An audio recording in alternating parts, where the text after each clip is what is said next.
고독할 수밖에 없어요. 우리 인간은 사랑하는 사람에게서 버림받았을 때, 사랑하는 사람, 부모님한테 버림받은 사람들 많죠. 부모님한테 버림받은 사람들 얼마나 많아요. 어느 누구에게도 도움을 받을 수 없을 때, 그럴 때 세상에 홀로 떨어져 있는 그런 기분을 드는 거예요. 아니, 나를 필요로 하는 데가 아무 데도 없네. 그냥 나한테 연락해주는 사람 하나도 없어. 아무도 없을 때, 말이 안 통할 때 외로워요. 특별히 가족 간에 말이 안 통할 때, 이게 말이 안 통하니 이 집이 외롭겠어요, 안 외롭겠어요? 늙어가는 걸 느낄 때, 아플 때, 사람들이 자기를 무시할 때 내가 니네들하고 연락하고 사나 봐라. 그리고 딱 인연 끊어버리잖아요.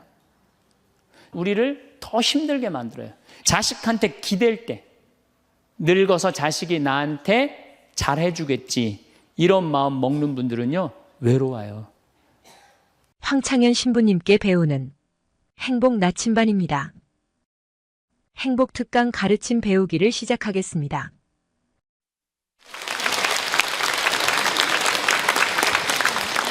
천민수님, 반갑습니다.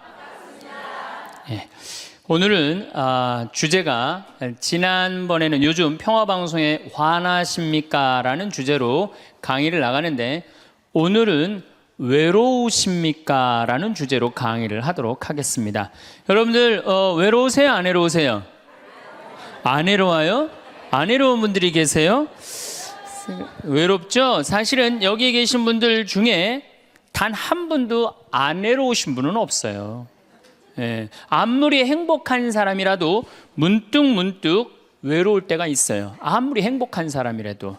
여러분들, 낙엽이 막 떨어지고 막 바람에 그냥 낙엽이 스산하게 막 날릴 때 그거 보면은 마음이 왠지 좀 쓸쓸하고 외롭지 않으세요? 예. 한 이불 덮고 사는 남편이 어느 날 그냥 등 돌리고 말도 안 하고 그냥 그러고 있으면은 외로워요, 안 외로워요? 우리 인간은요, 고독할 수밖에 없어요. 우리 인간은.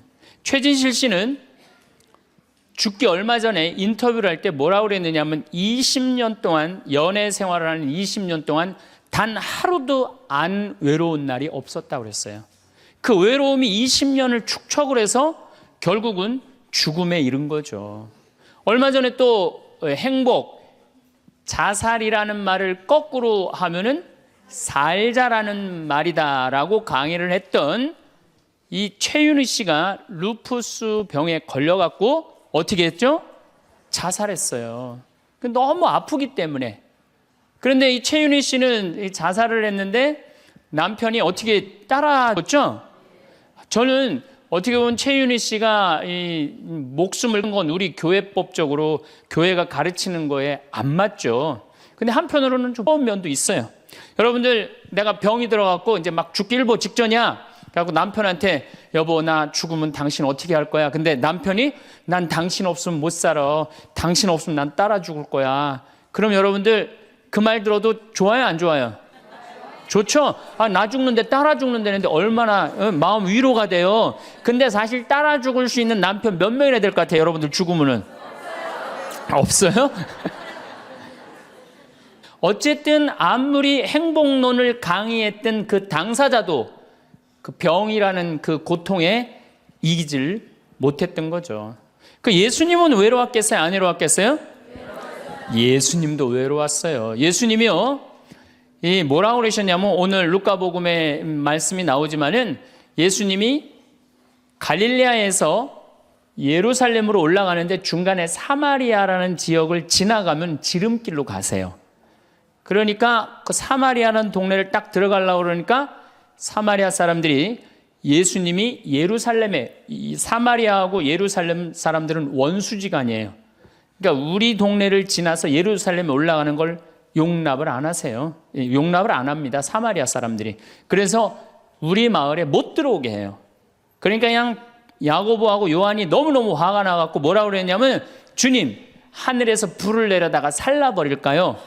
그냥 불질러 버린다는 거죠. 우리를 안 받아들이니까. 그런데 예수님이 그들을 꾸짖고 돌아가세요. 그 마을을 돌아가시고 난 다음에, 돌아가고 난 다음에 그 마을 지나서 이런 말씀을 하세요.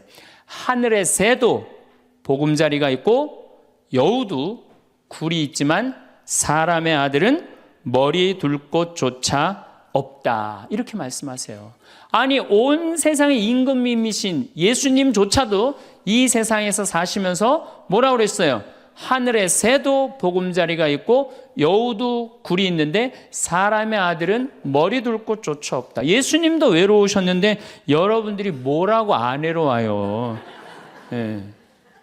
본당 신부님들이 가끔 사제가 돼서 본당 사목을 하다가 교우들하고 갈등을 일으켜요. 갈등을 일으키는데 교우들이 본당 신부님 본당에서 몰아낸다고 주교님한테 막 투서하고 막 연판장 막 돌리고 그럴 때 그 사제는 외로울까 안 외로울까요? 외롭죠. 왜? 정말로 하느님 나라를 위해서, 하느님의 교회를 위해서, 그 교회의 구성인 교우들을 위해서 장가도 안 가고 말이야, 혼자 독신으로 그 교우들을 위해서 온전히 삶을 봉헌했는데 그 교우들이 자기를 몰아낸다, 자기를 투소한다, 정말로 모든 걸 바쳤는데 그 바친 당사자들이 자기를 미워할 때 사제는 고독할까요? 안 고독할까요? 고독할 수밖에 없어요. 예수님 역시 가난하고 불쌍한 이들을 위해서 착한 일을 하는데도 유다인들은 예수님께 돌을 집어 던지려고 그래요. 예수님을 미워했어요. 그래서 요한복음 7장을 보면은 예수님이 5천 명을 먹이고 막 기적을 일으키다가 사람들이 마음이 바뀌어갖고 예수님을 죽이려고 그래요. 그러니까 예수님이 요한복음 7장 1절에 뭐라고 그러냐면은 유다를 다니지 않고 갈릴레아에 숨어 다녔다고 그래요. 숨어 다녔다고. 드러나지 않게 다니십니다. 왜? 그들이 당신을 미워하는 걸 아시고 예수님이 드러나지 않아요. 그러니까 너무너무 사랑하는데 나를 미워하면은 여러분들 쓸쓸할 것 같아요? 안 쓸쓸할 것 같아요? 여러분들 남편을 내가 너무너무 사랑해. 남편을 너무너무 사랑하는데 남편이 나를 미워해. 내가 남편을 너무너무 좋아하는데 남편이 나를 미워해. 그러면은요, 그거 고독은요, 이루 말할 수가 없어요. 우리가 언제 주로 살아가면서 고독할까요? 첫 번째 외로움을 느끼는 것은 사랑하는 사람에게서 버림받았을 때 외로움을 느낀다 그래요. 사랑하는 사람. 부모님한테 버림받은 사람들 많죠? 부모님한테 버림받은 사람들 얼마나 많아요. 요즘 보육원에 그냥 자기 아이 버리고 그냥 가는 부모님들 얼마나 많아요. 그리고 이혼하고 그냥 엄마가 보따리 싸들고 그냥 도망가는 엄마들 얼마나 많아요. 그런 아이들 상처가 얼마나 크겠어요. 세상에 천하에 엄마가 나를 버렸다, 아버지가 나를 버리고 갔다, 그들의 마음의 상처는 이루 말할 수가 없죠. 또 사랑하는 애인이 배반하고 가버렸어. 사랑하는 애인이 배반하고 가버렸어. 그러면은 아파요, 안 아파요? 아프죠? 친구가 나를 배반하고 가버렸어. 이거 굉장히 괴로운 거예요. 내가 정말로 너무너무 사랑하는데 결혼하고 싶은 정말로 남자가 있어. 근데 부모님이 반대해갖고 헤어져야 돼. 아파요, 안 아파요? 굉장히 아파죠. 그래서 심지어 그 위대한 다윗도 아들 압살롬이 반란을 일으켜요. 아들이 압살롬이라는 아들이 있는데 반란을 일으켜갖고 다윗이 도망 나갑니다. 예루살렘에서 그냥 급히 도망을 나가면서 이런 시를 불러요. 시편 3편에 주님, 저를 괴롭히는 자들이 어찌리 많습니까? 저를 거슬러 일어나는 자들이 많기도 합니다. 하느님께서 저자를 구원하실성 싶으냐? 저를 빈정대는 자들이 많기도 합니다. 이런 얘기를 해요. 그러니까 다윗도 결국은 누구한테 버림을 받기 시작하냐면 아들한테 버림을 받아요.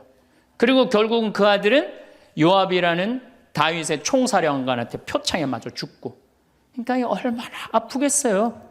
인간은 어떤 종류의 인간이든지 이런 아픔 속에서 살아갈 수밖에 없다.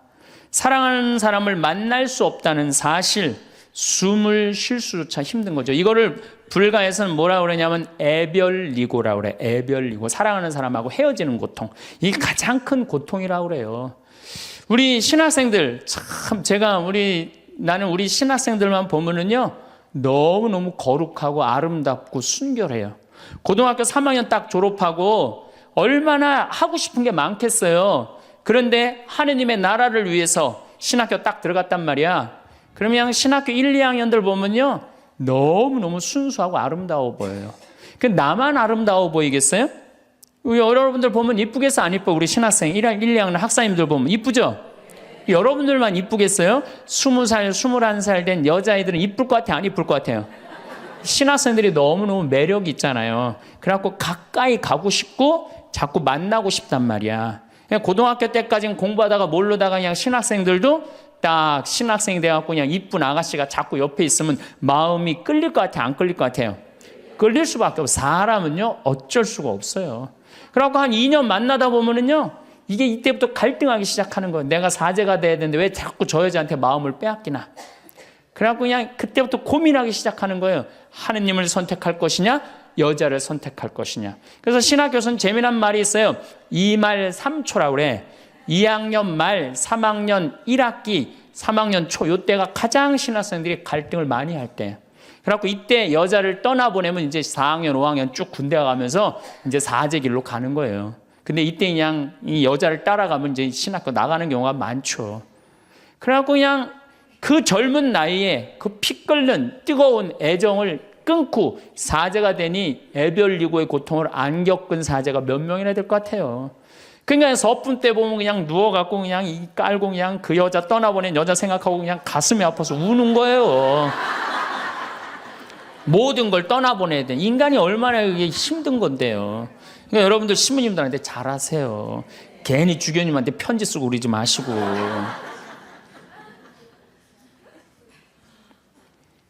예수님은 마지막 날에 제자들이 예수님을 다 버리고 갔어요. 심지어 어떤 제자는 막 옷까지 그냥 삼배 옷까지 벗어 알몸으로 도망갔어. 그리고 오로지 예수님만 혼자 남았어요. 그러니까 예수님 외롭겠어요? 안 외롭겠어요? 외롭죠. 그러니까 예수님은 이런 말씀을 하신 거예요. 하늘의 새도 보금자리가 있고 여우도 굴이 있는데 사람의 아들은 머리 둘 곳조차 없다. 그건 맞는 말씀이에요. 두 번째, 우리가 주로 언제 외로워? 어느 누구에게도 도움을 받을 수 없을 때 우리는 외로워요. 내 아들이 정말 병이 걸려갖고 이제 수술을 해야 되는데 병원비가 없어. 그래갖고 그냥 정말로 친하다는 친구한테 가갖고 우리 아들이 지금 수술을 해야 되는데 병원비가 없으니까 병원비 좀 꿔줘. 정말 친하다고 생각했던 친구가 이런 지하에 나는 돈 없어. 미안해. 그리고 그냥 돌아서 나올 때 쓸쓸합니까? 안 쓸쓸합니까? 심지어 어머니 뱃속에서 같이 태어난 형제한테 도움을 청했는데도 그 형제가 집을 잡혀갖고 대출이라도 받아서 해줘도 전찬을 판국인데 냉정하게 돈 없다고 거절당할 때 우리 인간은요, 그럴 때 세상에 홀로 떨어져 있는 그런 기분을 드는 거예요. 또 언제 외로워요? 내가 40살, 이제 45, 46이 돼갖고 애 대학도 들어가야 돼갖고 학비도 지금 등록금도 준비해야 되고 아파트 부금도 보여야 되는데 그냥 직장 상사가 부르더니 해고 통지를 딱 했어. 그럼 이 40대 가장은 얼마나 쓸쓸하겠어요. 갈 데가 아무 데도 없는 거죠. 대학이라고 졸업은 해놨는데 나를 필요로 하는 데가 아무 데도 없네. 아무리 그냥 원서 지원서를 100통을 써도 그냥 나한테 연락해주는 사람 하나도 없어. 이럴 때 나를 필요로 하는 사람이 아무도 없을 때 우린 외로운 거예요. 더욱이 그냥 더 힘든 사람들은 어떤 사람들이에요? 철거민들. 갈 데는 없고 겨울은 다가오는데 그냥 내가 그냥 집을 다 부셔갖고 쫓겨날 때 그들의 그 외로움은 이건 또 이루 말할 수가 없죠. 그래서 인간으로 살아가는 한 외로울 수밖에 없어요. 그래서 하이데거라는 철학자는 뭐라고 하냐면 인간은 세상에 내던져진 존재라고. 내던져진 존재. 여기 여러분들 중에 태어나고 싶어서 태어나신 분들 계세요? 한 분도 없죠? 내던져진 거예요, 세상에. 귀양 내던져질 거면 삼성 이건희 회장님 집에 내던져지든지 아니면 정주영 회장님 집에 내던져지든지 그러면 그냥 팔자라도 편안할 텐데 내던져지고 보니까 그냥 똥구멍이 찢어지게 가난한 집에 그냥 내던져진 거야. 그래갖고 그냥 인생 그냥 피곤한 거죠. 그리고 귀양 태어날 거면은 장동건이나 고소영 씨처럼 얼굴이 잘생기거나 이쁘게라도 태어나면은 얼굴로라도 먹고 사는데 또 가난한 집에 내던져졌는데 얼굴은 또 씹다 뱉은 수제비 같이 생겨버렸네. 요즘은 그냥 막 텔레비전 막 이런 시대 아니에요. 그래갖고 그냥 키 크고 잘생기고 막 이런 거에 그냥 뭐든지 그냥 사람들이 그냥 눈이 멀어 있잖아요. 근데 그냥 생긴 건 씹다 뱉은 수제비 같이 그냥 이렇게 살아가는 사람들은 인생을 힘들게 살아갈 수밖에 없다는 거예요. 그런데 그런 사람들이 95%가 그렇다는 거예요. 95%. 저나 여러분이나 뭐 내가 항상 하는 얘기지만 내 얼굴 이거 씹다 뱉은 수제비 같이 생겨갖고 이거 뭐 얼굴로 먹고 살기는 틀린 거죠. 다 평범하게 태어나는 거죠. 또 우리 언제 외로워요? 말이 안 통할 때 외로워요. 남편하고 말이 안 통할 때, 자식하고 말이 안 통할 때, 특별히 가족 간에 말이 안 통할 때 참 외로워요. 제가 미국에 강의를 한 2년 동안 이렇게 쭉 다녀보니까 깜짝 놀라는 일이 있어요. 엄마 아빠는 영어를 못하고 애들은 영어만 하는 거예요. 그러니까 애들은 그냥 막 영어를 너무너무 잘하고 애들 하는 말을 엄마 아빠가 못 알아듣는 거예요. 그러니까 엄마 아빠하고 말이 안 통하는 거 애들하고 기본적인 거 밥 먹어라, 학교 갔다 와라 이거 외에는 말이 안 통하는 애들이 참 많더라고요. 정말로 그건 이제 점점 외로워지는 거죠. 그래서요 뉴욕에요 60세 넘은 할머니 할아버지들이 작년에 한 60명이 자살을 했대요. 외로우니까. 우리 생태마을에 교감 선생님이 3개 국어를 해요. 생태학교라는 걸 운영하거든요. 3월 달부터 12월 달까지 우리 농사 짓고 기숙사 생활하고 생태 영성 배우고 이런 생태학교를 운영하는 이제 교감 선생님이 미국에서 스카웃을 해왔어요. 스카웃을 해왔는데 이 교감 선생님 아들이 미국 컬럼비아 대학 4년 장학생이에요. 미국에서 태어난 거죠. 나도 한번 만나봤는데 애가 굉장히 괜찮아요. 근데 얘가 이제 아버지 생일날 카드를 보낸 거예요. 한글을 배워서 삐뚤삐뚤한 글씨를 써갖고 편지를 보냈는데 딱 3줄 보냈어요. 아버지 사랑합니다. 아버지 생일 축하합니다. 그리고 맨 끝에 뭐라고 썼느냐면은 네 아들 윤진이가 이렇게 해서 보냈더라고요. 말이 안 통하는 거지. 말이 안 통하는 거지.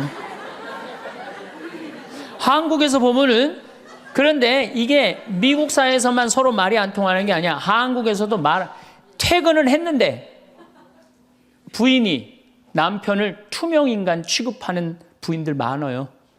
들어오거나 말거나 말도 안 하고 그냥 밥 차려놨으니까 먹으라고 그러고 사람 그냥 투명인간 취급하는 경우 많죠. 그렇죠? 자식들도 집에 와서 엄마 아버지한테 다소곳하게 하지 않고 자기 방에 쑥 들어가고 하루 종일 한 가족이 집에 살면서 5분 이상 대화를 안 한다는 거 아니에요. 이게 말이 안 통하니 이 집이 외롭겠어요? 안 외롭겠어요? 모이면 하루에 있었던 일 얘기하고 서로 그냥 다정하게 대화를 나눠야 되는데 우리가 지금 말이 안 통해 서로. 그 외로울 수밖에 없죠. 또 언제 외로워요? 이게 이제 저하고 여러분들하고 공통적으로 느끼는 거예요. 늙어가는 걸 느낄 때. 내가 뭔가 하나씩 뺏겨가는 걸 느낄 때 그때 외로워요. 내 젊음이 하나하나 떨어져 가는구나. 제가 굉장히 눈이 좋았어요. 1.5, 어떨 땐 2.0까지 나왔어요. 근데 요즘 핸드폰에 메시지가 오면은 일단은 내가 인상을 써요. 인상을 쓰고 이렇게 멀리 보기 시작해. 안 보이는 거, 글자가. 심지어는 내 동창들은요, 돋보기를 쓰는 동창들도 있어요. 벌써. 그래서 너 왜 돋보기를 쓰냐고 하니까 노안이 와갖고 신문이 안 보이는 거예요. 그 돋보기를 쓰고 있는 동창을 보면요 슬프더라고요. 늙어가니까. 제가 젊었을 때 몸에 테스토스테론이 흘러 넘쳤어요. 진짜 남자다웠어요. 그래갖고 내가 눈물이라고는 한 방울도 안 흘렸어요. 얼마나 눈물을 안 흘리냐면 고등학교 2학년 때 우리 어머니 아버지가 내가 신학교 들어가기 전까지는 성당에 안 다니셨어요. 그러니까 이해가 안 됐잖아요. 반대한다고 어머니가 막 약 먹고 하고 막 정말로 아버지가 그 막 죽어가는 어머니를 막 끌어안고 저를 보고 뭐라고 그랬느냐면 울면서 제발 신학교 안 간다는 소리 좀 해라. 내가 그랬는데도 눈물 한 방울 안 흘린 놈이에요, 내가. 물론 우리 어머니 아직도 안 돌아가셨어요. 아직도 안 돌아가시긴 했는데. 그런데 내가 나이가 46인데 이상한 일이 벌어졌어요. 내 몸에서 이제 테스토스테론은 안 나오고 남성 호르몬은 안 나오고 에스트로겐, 여성 호르몬이 나오는 모양인 것 같아요. 지난 2월 달에 우리 김연아 선수가 동계올림픽 금메달 땄잖아요. 따갖고 그냥 더욱이 또 우리 세례 받았잖아. 그냥 내 딸이 그냥 금메달 따갖고 그냥 동해물가 올라가는데 그냥 그 묵주 반지가 딱 보이네. 눈물 한 방울 딱 떨어지는데, 아니 김연아 선수 눈물 한 방울 떨어지는데 왜 내 눈에서 눈물 10방울이 떨어져? 자동이야, 자동. 요즘은 그냥 텔레비전에서 슬픈 것만 봐도 어떻게 돼요? 눈물이 뚝뚝 떨어져요. 내가 이제 늙어가고 있는 거예요. 네. 내 몸에서 이제 여성 호르몬이 나와갖고 자꾸 감성적으로 되는 거예요. 감성적으로. 반대로 여자들은 몸에서 이제 에스트로겐은 안 나오고 테스토스테론이 나와요. 남성 호르몬이 나와요. 그래갖고 50 넘은 여자들을 보면요, 여자 같은 여자는 하나도 없어요. 깡패 같은 여자들만 그냥 천재 있어요. 깡패 같은 여자. 그냥 몸에서 근데 에스트로겐이 빠져나가면은요, 여성 호르몬이 빠져나가면은요, 기억력도 같이 빠져나간대. 기억력도. 그래갖고 그냥 장을 보러 나가야 되는데 그냥 지갑을 어디다 놔뒀는지 알 길이 없는 거야. 온 집안을 다 뒤져도 지갑이 없는 거예요. 그래갖고 열받는다고 냉장고 딱 열어보니까 김치통 위에다 지갑 딱 올려놔. 아이고, 내가 왜 이럴까? 내가 왜 이럴까? 심지어는 어떤 분은 막 1층에서 2층 올라가면서 올라가는 중간에 무슨 일을 하러 올라가는지 까먹는 분도 계세요. 그런 분들 많죠? 더 심각한 분은 어떤 분이냐면 1층하고 2층 중간에 서서 고민하기 시작하는 거예요. 과연 내가 지금 2층에서 내려오고 있는 중이었을까? 1층에서 올라오고 있는 중이었을까? 깜짝깜짝 놀라는 거죠. 심지어는 저는 어떤 분까지 봤느냐면은 핸드폰을 하면서 지금 내가 핸드폰을 찾는데 내 핸드폰 어디 있지? 이러고 있는 사람들도 있어요. 그런 분들도 있어요. 늙어가는 거죠. 늙어가는 건 굉장히 슬픈 거예요. 젊음을 빼앗기는 거, 이런 것들이 자꾸 우리를 슬프게 하죠. 한숨이 나오죠. 더욱이 아줌마들은요, 40이 넘으면 확 갑자기 몸에 얼굴이 열이 확 올라왔다가 열이 확 식었다가 그러죠. 감정의 기복도요, 막 기뻤다가 슬펐다가 분명해요. 울었다 웃었다가 분명해요. 그러면 자식 붙잡고 네가 인생을 어떻게 살라고 그러냐고 막 울다가 갑자기 그냥 성당 친구가 전화 오면은 언제 그랬냐는 듯이 내가 오늘 신부님을 강의를 들었는데 너무 재밌다고 막 깔깔깔깔거리고 막. 그러면 아들이, 딸이 엄마 도대체 왜 그래? 이 소리를 들으면요, 여러분들은 심각하게 늙어가고 있는 거예요. 엄마 도대체 왜 이래? 내가 이제 늙어가는 거죠. 그럴 때 우리 인간은 외로움을 느낀다는 거죠. 우리가 언제 외로울까요? 아플 때 외롭다 그래요. 아플 때. 구약의 유명한 욥은 온몸에 종기가 나서 사람들이 자기를 무시할 때 이런 노래를 부릅니다. 내 형제들은 내게서 멀어지고 내 친구들은 남이 되어 버렸다네. 친척과 친지들은 떨어져 나가고 집안 식객들은 나를 잊었으며 계집종들은 나를 낯선 자로 여기니 저들 눈에 나는 이방인이 되었다네. 내 입김은 아내에게 메스껍고 내 몸에 나는 악취를 자식들에게 풍긴다네. 어린 것들조차 나를 업신여기고 내가 일어서려고만 해도 나를 두고 비아냥거리네. 내게 가까운 동아리도 모두 나를 역겨워하고 내가 사랑하는 자들도 내게 등을 돌리는구려. 이 아픔은요, 이게 우리 인간이 아직 가장 서러울 때가 아플 때예요. 그건 내 남편도 필요 없고 자식도 필요 없을 때가 굉장히 많죠. 그렇죠? 아플 땐 그래요. 어떤 분이 그런 얘기를 하더라고요. 나하고 나이가 비슷한 분인데 자기가 고등학교 때 엄마가 참 자기를 사랑했는데도 불구하고 하루는 굉장히 토했대요. 근데 밤새 토했는데 엄마가 나 토하는 걸 아는데도 문 한 번 안 열어봤을 때 그렇게 외롭고 쓸쓸하고 지금도 그 20몇 년 전 그 생각을 하면은 지금도 외롭고 섭섭하다는 거예요. 그러니까 우리가 가장 서러움을 많이 느낄 때 언제 서러움을 많이 아플 때 나한테 무심하게 대할 때 우리가 서러움을 많이 느낀다는 거죠. 그래서 시편 69편에 이런 얘기가 있어요. 하느님 저를 구하소서. 목까지 물이 들어찼습니다. 깊은 수렁 속에 빠져 발 디딜 데가 없습니다. 물속 깊은 곳으로 빠져 물살이 저를 지칩니다. 소리 지르느라 지치고 저의 목도 쉬었습니다. 저를 까닭없이 미워하는 자들이 제 머리카락보다 많습니다. 제가 빼앗지도 않았는데 물어내라 합니다. 저는 제 형제들에게 남이 되었고 제 어머니의 소생들에게 이방인이 되었습니다. 물살이 저를 지치지 못하고 깊은 물이 저를 집어삼키지 못하며 심연이 저를 삼켜 그 입을 다물지 못하게 하소서. 인간은 이렇게 누구나 다 힘들고 외롭다는 거예요. 하다못해 같은 이불을 덮고 사는 남편도 내 마음 몰라주고 나 비난하고 몰아세울 때 우리는 외롭고 고독해서 극단적인 방법을 선택하기도 해요. 여러분들 어때요? 우리 여기 자매님들 많으신데 남편 생일에 미역국 끓여주고 자식 생일에 미역국 끓여주고 시부모 생일에 미역국 다 끓여줬어. 근데 정작 내 생일을 미역국 끓여주는 사람 있어요? 네, 없죠? 그래도 내 생일인데 그래도 그냥 생일이니까 그냥 미역국 자기가 이제 끓이는 거야. 근데 아무도 몰라. 미역국 왜 끓였어? 그리고 앉아서 먹는데 그냥 그 미역국을 떠서 먹는데 눈물이 뚝뚝 미역국에 떨어져요? 안 떨어져요? 아무도 나를 몰라줄 때. 그래서 외로움을 많이 느끼는 분들이 여성 주부들이 많이 느낀대요. 애들은 공부하러 학교 다니고 남편은 직장 다니고 빈집을 지키고 있으면 그렇게 쓸쓸하대요. 그래서 이걸 뭐라고 그러냐면은 빈둥지 증후군이 있대요. 빈둥지 증후군. 빈둥지에서 그냥 혼자 그냥 굉장히 그러니까 40대 50대 주부 우울증이 그렇게 많은 거예요. 네, 그분들이. 그런데 놀랍게도 독신으로 사는 여성보다는 결혼한 여성이 더 외롭대요. 독신으로 사는 혼자 사는 여자는 자기가 처음부터 외로울 거라고 생각을 하고 혼자 그냥 미역국 끓여 먹으면 당연하게 생각을 하는 거야. 근데 결혼한 사람은 바라는 게 많잖아요. 근데 남이 안 해주면 더 외로운 거야. 근데 놀랍게도 더 놀라운 건 뭐냐? 40대 자살률을 보면은 여자보다도 남자가 3배 더 많이 죽는데요. 그러니까 여러분들보다 누가 더 많이 외로움을 탄다고 생각하시면 돼요? 남자가 더 많이 탄다고 생각하면 돼요. 이 인간이 다 외로운 거야. 어떻게 보면 다 불쌍해. 여기 있는 분들 한 분 한 분 예수님 오면 다 안아줄 거야.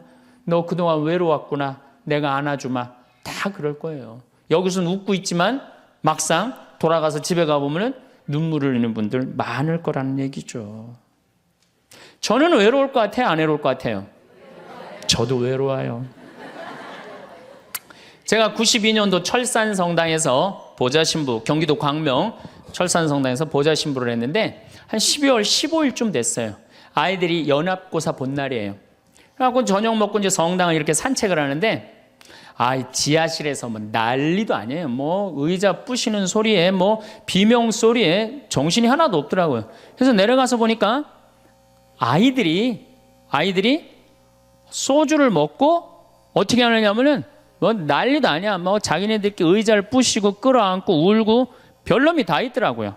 별놈이 다 있어갖고 니네들 도대체 왜 그러느냐? 저는 중학교 아이들이 술 먹고 담배 피는 거 내가 본당 신부할 때 나한테 걸려도 난 한 번도 혼낸 적이 없어요. 애들.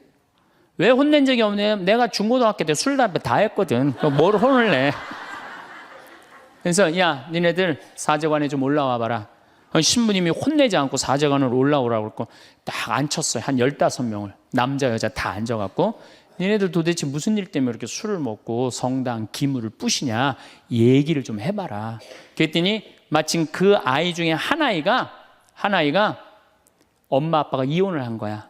자기네들끼리 위로해 준다고 마침 시험도 끝나고 소주를 지금이야 18도 19도지만 그때는 24도짜리 소주 아니에요. 중학교 3학년 애들이 그거 먹고 그냥 필름이 끊어진 거죠. 그래갖고 이제 앉혀갖고 그냥 귀양 나온 얘기니 니네들 인생을 한번 얘기를 해봐라. 이제까지 살아온 거. 그랬더니 애들이 그냥 15년, 16년 살아온 인생 그냥 나름대로 그냥 쫙 밤 12시가 넘은 거예요. 그래갖고 오늘은 너무 늦었으니까 니네들 귀양 이렇게 술이 취했으니 집에 가지 말고 신부님 집에서 자라. 사조관에서 15명 다 집으로 전화해라. 만약에 엄마 아빠가 뭐라고 의심을 하면 나를 바꿔줘라. 그래갖고 내가 몇몇은 내 통화를 해갖고 내가 오늘 재울 테니까 걱정하지 말라고. 그리고 애들한테 니네들 술은 이렇게 먹는 게 아니다. 그래갖고 내가 또 꼬냑을 또 한 병 꺼내갖고 한 잔씩 다 따라주면서 아이들하고 정말로 다정한 얘기를 했어요. 그러니까 아이들이 너무 좋잖아요. 술을 먹었는데 혼을 내기를 하나, 또 신부님이 방에서 재워주지, 자기 얘기 다 들어주지. 그래서 내가 2월 달에 발령을 받아갖고 떠나는데 가지 말라고, 애들이 일주일 동안 우는 거예요. 가지 말라고. 신부님 우리랑 살자고. 그래갖고 내가 발령 받아가는 애들 발령 받아가는 날 30명이 학교를 안 간 거예요. 가지 말라고. 그래갖고 제가 이제 수원으로 이제 발령을 받아갔는데 토요일만 되면은 전철을 타고 내려오는 거예요. 토요일만 되면은 30명이. 그래갖고 한 주, 두 주 오다 말겠지. 그런데 애들이 3개월 동안 계속 내려오는 거예요. 나보고 싶다고. 생각해보니까 이렇게 하면 안 되겠더라고. 이렇게 끌고 다니다가는 10년 후에는 한 3,000명 끌고 다니겠더라고요. 그래서 사제는 본당을 떠나면은 인연을 끊어야 되는구나. 그때 깨달았어요. 그 다음 사제가 정말로 사목을 잘할 수 있도록 떠난 본당에 일체 연락하면 안 되고 떠난 본당 사람들하고 어울리면 안 되는구나. 그때 깨달았어요. 그래갖고 제가 이제 평택에서 이제 비전동 성당이라고 5년 초대 본당 신부를 했어요. 초대 본당 신부 했으니 교우들하고 얼마나 친했겠어요. 그 다음에 경기도 광주에서 능평 성당이라고 거기도 또 초대 본당 신부 5년을 했어요.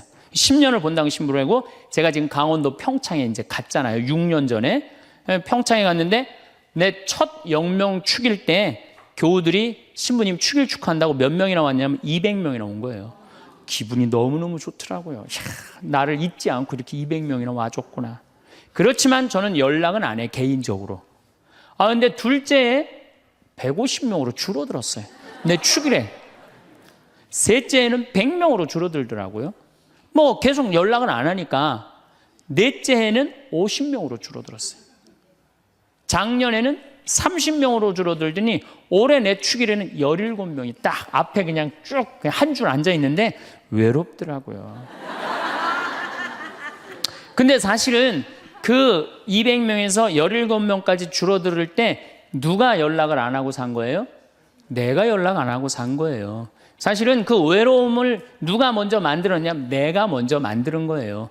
여러분들 외로운 분들 보면은요, 사실은 어떻게 보면은 다 본인이 담을 쌓고 살기 때문에 외로운 거지, 본인이 마음에 담을 허물면요 절대 안 외로워요. 근데 담 쌓고 사는 경우 많죠. 형제나 친척이 잘못하면은 내가 니네들하고 연락하고 사나 봐라. 그리고 딱 인연 끊어버리잖아요. 그러니까 우리가 외로움은 점점 우리를 더 힘들게 만들어요. 대한민국 사람들이 굉장히 외로운 것 같아요. 대한민국의 명장면이 하나 있어요. 저는 이해가 안 가는 장면 하나 있어요. 대한민국 사람 참 외롭구나, 대한민국 아줌마들이 외롭구나를 느끼는 장면 하나가 있어요. 그게 뭐냐면 연예인들 군대 갈 때예요. 아니, 연예인들 군대 가는데 왜 아줌마 500명이 따라가? 자기 아들 군대 가는 것도 아닌데. 그래갖고 그냥 거기다가 막 기다린다고 그러고. 그러니까 어디 마음을 열어놓을 데가 없는데 그 연예인한테 마음을 열어놓고 사는데 그 연예인 2년 동안 안 보인다고 그러니 얼마나 슬퍼. 그러니까 그 앞에서 우는 거예요. 참 그 슬픈 장면이죠. 이렇게 만만치 않은 인생살이 살아가기 힘들 때 사람들은 극단적인 방법을 택합니다. 너무 외로울 때, 절망이 끝에 달할 때, 키에르케고르라는 철학자는 죽음에 이르는 병을 절망이라고 그래요. 절망. 외로움에서 끝에 아무도 내 옆에 없구나, 이런 절망에 할 때 죽음에 이른다는 거죠. 근데 우리나라는 놀랍게도 자살률이 세계 1위예요. OECD 국가 중에 자살률이 세계 1위예요. 얼마나 많이 죽느냐면은 1년에 15,413명이 죽어요. 1년에. 그러니까 무슨 얘기냐면은 하루에 50명씩 죽는다는 얘기예요. 하루에 50명씩. 그것도 자살로 50명씩 죽는 거야. 초, 중고등학교 학생 자살 세계 1위예요. 하루에 거의 1.5명씩 죽어요. 40대 자살률 세계 1위예요. 하루에 거의 8명씩 죽어요. 60대 자살률 세계 1위예요. 하루에 12명 정도 죽어요. 더욱이 60세 우리 할머니 할아버지들 30대 40대 이 죽는 거의 원인의 1위는 뭐냐면요, 자살이에요. 자살. 근데 60세는 10만 명당 미국이 10명에서 11명 자살합니다. 일본이 10만 명당 35명 자살해요. 근데 우리나라가 10만 명당 몇 명이 자살하냐면 71명이 자살해요.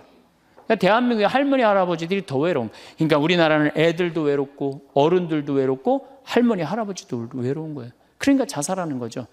OECD 경제개발협력기구 국가 중에 자살률이 제일 없는 나라가 어느 나라냐면 그리스라는 나라예요. 이 나라는 몇 명이 자살하느냐면 10만 명당 2.6명이 자살을 해요. 2.6명이. 근데 우리나라는 10만 명당 몇 명이 자살하면 28명이 자살해요. 대한민국이 이게 외로운 병이 너무 센 거예요. 그러니까 10만 명당 28명이나 자살을 하는 거죠. 여러분들 죽는 원인을 보면 1위가 암이야, 암. 1위가 암이고 2위가 뇌질환이야, 뇌질환. 3위가 심장질환이에요. 3위가 심장질환. 4위가 뭐냐면 바로 자살이에요. 그러니까 자살은 큰 병이라는 거죠. 대한민국을 병들게 하는 큰 병이라는 거죠. 자식한테 버림받고 아내한테 버림받고 사회에서 버림받고 더 이상 사회에서 필요 없다는 생각, 더 이상 이 세상에서 살아갈 이유가 없다고 생각할 때 자살이라는 걸 선택한다는 거죠. 우리가 여러분들 이 죽음이라는 게 얼마나 무서운 거예요. 어떤 사형수가 교수대에 올라가다가 그 교수대에 올라가는 계단이 썩었나 봐요. 그래갖고 계단에 딱 떨어졌어. 미끄러져갖고 떨어지고 한 말 있잖아요. 하마터면 죽을 뻔했다고. 바로 죽기 직전까지 우리 인간은 무슨 끈을 놓지 않아요? 삶의 끈을 놓지 않아요. 그럼에도 불구하고 죽음을 선택한다는 건 그만큼 괴롭다는 거예요. 그러니까 대한민국이 자살이 많다는 이유는 뭐냐면은 누가 잘못 사는 거냐면 우리가 잘못 사는 거예요. 우리 종교인들이 잘못 살아서 그래요. 아니 그런 외로운 사람들 위로가 되려고 예수님이 이 세상에 왔는데 우리가 위로가 안 되는 거죠. 그러니까 그냥 끈이 없다고 생각하니까 그냥 목숨을 끊는 거죠. 얼마 전에 유명 교수님이 왕따 당한다고 목숨을 끊었어요. 또 서울대학 다니는 아이들도 외롭다고 죽는 아이들도 많아요. 그러니까 외로운 거는 못난 사람들도 외로움을 느끼지만 어떤 사람들도 외로움을 느껴요? 잘난 사람들도 외로움을 느껴요. 그래서 사람들은 이래요. 나는 미치도록 외롭다. 죽고 싶을 정도로 외롭다는 말을 해요. 미치도록 외롭다는 말. 여러분들 현대인들이요. 한 번은 60% 정도는 살아가면서 우울증에 걸린대요. 한 번은. 여기 계신 분들 중에 지금 군대 가는 아이들 멘탈 테스트를 해보면요. 한 50% 이상이 한 번은 제정신이 아닌 상태래요. 멘탈 테스트를 해보면은. 그러니까 여기 계신 분 두 분 중에 한 분은 지금 제정신이 아닌 거예요. 반은 제정신 아닌 상태로 지금 앉아 있는 거예요. 신부님, 저는 제정신인 것 같은데요. 그분은 완전히 도루 신분이에요. 왜 제정신이 아닌 상태에서 우리가 지금 살고 있느냐? 텔레비전 보면요. 기가 막힌 거 많이 나와요. 보험금 타먹는다고 한 10년 전에 자식 손가락 는 아버지 생각나시죠? 네.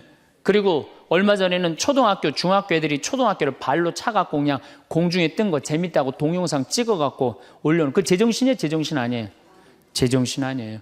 부모가 자식 죽이고 자식이 부모 죽이고 남편이 아내 죽이고 아내가 남편 죽이고 이게 우리가 다 제정신이 아니에요. 100년 전 조선시대 사람들을 데려다 놓고 100년 전 조선시대 사람을 데려다 놓고 한번 여러분들 요즘 사회 뉴스를 한번 보게 하세요. 그 사람 미칠 것 같아요? 안 미칠 것 같아요? 근데 여러분들은 그거 매일 죽이고 살인하고 강간하고 뭐 아이들만 성추행하고 이러는 거 보는데도 여러분들 왜 안 미쳐요? 이미 어느 정도 미쳐 있어. 미쳐 있기 때문에 그걸 봐도 안 이상한 거예요. 그러니까 우리가 잃어버린 마음을 찾아야 된다는 거죠. 잃어버린 마음을. 그러니까 외로운 사람들끼리 서로 모여서 서로 위로가 돼야 되는데 외로운 사람들이 뭘 하느냐면 컴퓨터 게임에 미쳐 있는 거예요. 컴퓨터 다 사람은 안 만나고 기계만 만나는 거예요. 그러니까 더 미치는 거죠. 더 미치는 거예요. 그래서 우리가 이런 외로움을 극복하려고 그러면은 정말로 서로 사랑해야 돼요. 예수님 말씀처럼 우리가 서로 사랑해야 돼요. 서로를 배려해주고 서로를 신경 써주고. 근데 우리는 이게 서로 사랑하고 서로 배려해주는 게 부족한 거죠. 굉장히 이기적으로 사는 거죠. 이기적으로. 그럼 여러분들은 언제 외로움을 정말로 극단적으로 느끼느냐? 자식한테 기댈 때. 특히 여기 계신 여러분들은 언제 더 많은 외로움을 느끼냐면 늙어서 자식이 나한테 잘해주겠지 이런 마음 먹는 분들은요 외로워요. 딸이 나한테 잘해주겠지, 늙어서 나 용돈도 주고 내가 고생해서 키워놨으니까 나 호강시켜주겠지, 이런 생각하는 분들은요 외로울 수밖에 없어요. 자식은요 잘 키워도 소용없고 못 키워도 소용없는 게 자식이에요. 자식은 그저 고등학교 3학년 때까지 키우고 끝나야지, 그 다음 욕심내면요 여러분들 외로울 수밖에 없어요. 그러면은 못 키운 자식이 왜 소용없어요?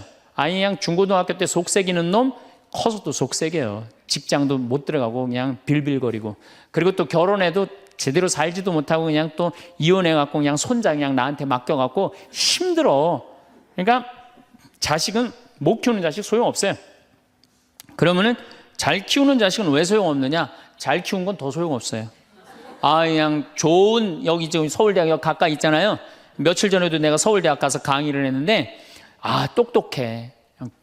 정말 누가 봐도 잘 키워놨고 잘라놨어. 빛이 번쩍번쩍 나. 서울대학 졸업하고 난 다음에 삼성에 취직을 했어. 그래갖고 아들이 양복을 입고 출근하는데 너무 보기가 좋은 거야. 그렇게 잘 논 아들일수록 더 여우 같은 며느리가 나타나갖고 낚아채 가는 거예요. 더 여우 같은 며느리가 낚아채 가는 거예요. 그럼 낚아채 가면 그날로 끝나는 거예요. 그날로. 그러니까 어차피 자식은 떠나게 돼 있어요. 어차피 자식은 떠나게 돼 있어요. 그러니까 여러분들 이제는 내가 자식한테 내 인생을 기대한다 생각하지 말라는 거예요. 더욱이 여러분들 자식들 정말로 사랑으로 키워요? 태어나갖고 자식들 사랑으로 키워요? 맨날 방에 가둬놓고 공부해라 그러지 않아요?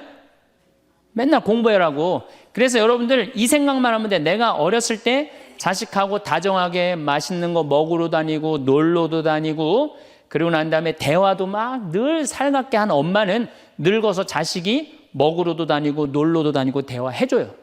근데 어렸을 때 그냥 방에만 가둬놓고 매일 그냥 공부만 시키고 학원에 그냥 계속 가둬갖고 공부만 시킨 부모님들은 늙어서 자식이 어떻게 할 것 같아요? 방에 가둬놓고 밥만 먹이는 거, 밥만. 그리고 이제 완전히 이제 늙어갖고 움직이지 못할 때 어떻게? 학원에 그냥 계속 가두듯이 이제는 그냥 양로원에 그냥 가둬갖고 그냥 거기서 살라고 그래. 그냥 자식들한테 공부해라 그런 부모님들 이거 심각하게 이거 고민해야 돼요. 그런 분들은 더 외로울 수밖에 없어. 더 외로울 수밖에 없어. 그러니까 보통 이제 초등학교 이제 1학년, 2학년 애들이 막 너무 6, 7살까지는 이쁘다가 초등학교 들어가면 막 공부를 안 하고 그러면요 애들한테 엄마가 막 폭언을 하기 시작해요.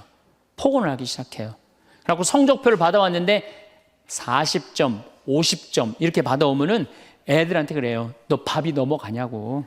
어? 네가 잠이 오냐고. 너 지금 텔레비 봐야 되느냐고. 그래갖고 그냥 보통 공부 못하는 애들이요. 성격이 느긋한 애들이 공부 못해요. 내일 시험이라도 걱정 안 하고 느긋하게 있는 애들이 공부 못하는 거예요. 그렇죠? 그럼 그거 보고 있으면 엄마가 불이 나요, 안 나요? 그래서 느긋한 성격 가진 애를 그냥 괴롭히기 시작해. 욕을 해대는 거야. 초등학교 6년 욕을 한단 말이야. 그럼 애가 6년 지나가면 성격이 삐뚤어져요. 공부 못해도 우리 아들 착하다, 우리 딸 예쁘다, 우리 아들 성격 좋다. 그러면 6학년 때까지 성격 안 삐뚤어지거든요. 근데 6년 내내 엄마가 욕을 하는 거야. 너 같은 인간이 밥을 내가 너를 놓은 게, 내가 너 놓고 미역국 먹은 게 내가 후회된다 막 이러니 6년 동안 애가 그냥 삐뚤어지는 거야. 이제 중학교 올라가면 더 삐뚤어지는 거죠. 중학교 올라가면 엄마가 더 극단적으로 아이하고 싸우는 거예요. 그러니까 중학교 되면 애가 엄마랑 같이 있고 싶지 않은 거예요. 그래서 어디 좀 놀러 가자 그래도 어떻게? 엄마 아빠나 갔다 오라고. 외로울 수밖에 없는 거죠. 고등학교까지 되면은 완전히 빗나가게 되면 심한 아이들은 어떤 경우도 있느냐면요. 정신질환까지 앓는 아이들도 있어요. 심한 경우는. 그래서 보통 엄마들이 어느 정도로 우리가 정말로 한심하냐 하면은 이제 자기 아이가 태어나면은 꿈에 부풀어 있는 거예요. 자기 아이가 천재인 줄 아는 거, 천재. 그래갖고 막 엄마, 아빠 그럼 막 천재가 말하는 것 같은 거야. 막 1살, 2살짜리. 그래갖고 내 아들 천재, 내 딸 천재라고 우유를 먹여도 아인슈타인만 먹여요. 천재 먹으라고. 아인슈타인 우유만 먹는 거야. 애가 그냥. 그래갖고 그냥 초등학교 들어갔는데 이놈이 천재인 줄 알았더니 섞어 놓으니까 아인슈타인 정도는 아닌 것 같아. 그래서 우유를 바꿉니다. 서울 우유로 바꾸는 거야. 서울 우유로. 그래서 서울대학은 가라고 서울로 바꾸는 거예요. 6년 동안 서울이 죽으라고 먹였어. 근데 중학교 올라갔더니 이게 컴퓨터 게임에 빠지기 시작하네. 그래갖고 그냥 성적이 보니까 이거 뭐 영 아닌 것 같아. 그래서 엄마가 마음을 또 바꿔. 연세 우유로 바꿔. 연세 우유로. 고등학교 들어가 보니까 이건 뭐 진짜 아니야. 그래갖고 그래도 엄마가 포기를 못하고 무슨 우유를 먹이냐면 건국 우유를 먹어요. 건국 우유를. 근데 사실은 이 우유까지는 괜찮아요. 건국 우유까지 서울에 있는 학교에 가면요, 서울대학이에요. 이 지방에 다 가거든요. 고등학교 3학년 때는 이건 건국 우유도 안 될 것 같아. 그래갖고 그냥 최종적으로 정말로 애절한 마음으로 먹이는 우유가 뭔지 아세요? 저지방 우유예요. 저지방 우유. 지방대학은 가지 말아라. 여러분들, 얼마 전에 어떤 아이가 자기는 예술고등학교 가고 싶은데 엄마 아빠가 판검사 되라고 어떻게 애를 괴롭힌 거예요. 그러니까 애가 그냥 불을 질러갖고 엄마 아빠 여동생 할머니까지 다 죽었잖아요. 그러니까 여러분들 자식을 정말로 사랑으로 키우느냐 욕심으로 키우느냐 이거 반성해야 돼요. 그렇게 애를 힘들게 키우는데 여러분들 노년이 풍요롭겠어요? 사랑이 없는 거예요. 사랑이. 정말 안타깝죠. 그래서 우리들이 그 아이들이 자기가 능력이 자꾸 깨져가는 걸 느낄 때 우리는 쓸쓸하고 외롭다는 거죠. 그때 누가 위로가 돼야 돼? 엄마들이 위로가 돼. 우리 아들 괜찮아. 정말 착하고 하느님 찬양하고 하느님 사랑하고 매일매일 성실하면 살면 돼. 그걸 전해줄 때 여러분들 노년은 안 외로워요. 너 같은 걸 내가 낳았으니 이 웬수야. 밥이 넘어가느냐? 이런 분들은 외로울 수밖에 없어요. 다음 시간에 정말로 우리가 부모 자식이 얼마나 중요한지에 대해서 이어서 하도록 하겠습니다. 감사합니다.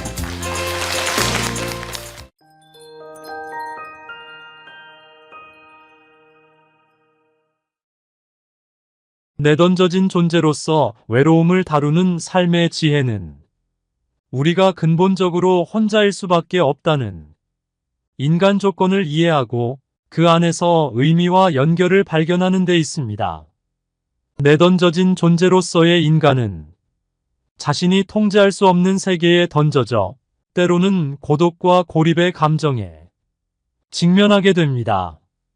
이런 외로움 속에서 삶의 지혜를 얻기 위해 실천할 수 있는 몇 가지 방법은 다음과 같습니다.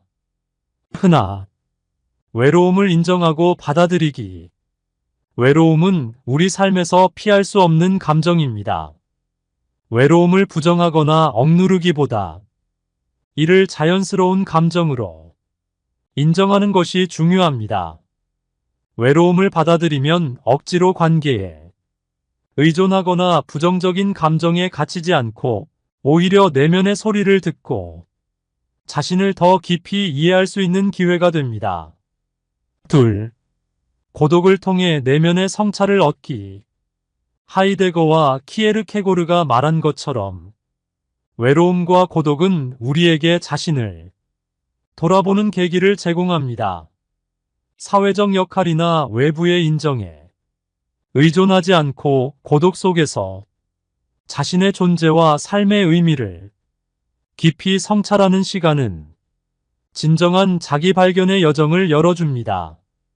외로움은 때로 불편하지만 그 안에서 진정한 나 자신과의 대화를 시작하는 것이 삶의 지혜로 이어질 수 있습니다. 셋, 삶의 유한성을 자각하고 현재에 집중하기. 인간은 언젠가 죽음에 이르게 되고 그 여정에서 궁극적으로 혼자일 수밖에 없다는 사실을 깨닫는 것이 외로움을 다루는 데 도움이 될 수 있습니다. 유한한 시간 속에서 외로움은 삶의 순간을 더 깊이 경험하고 현재에 감사하게 만드는 동력이 됩니다.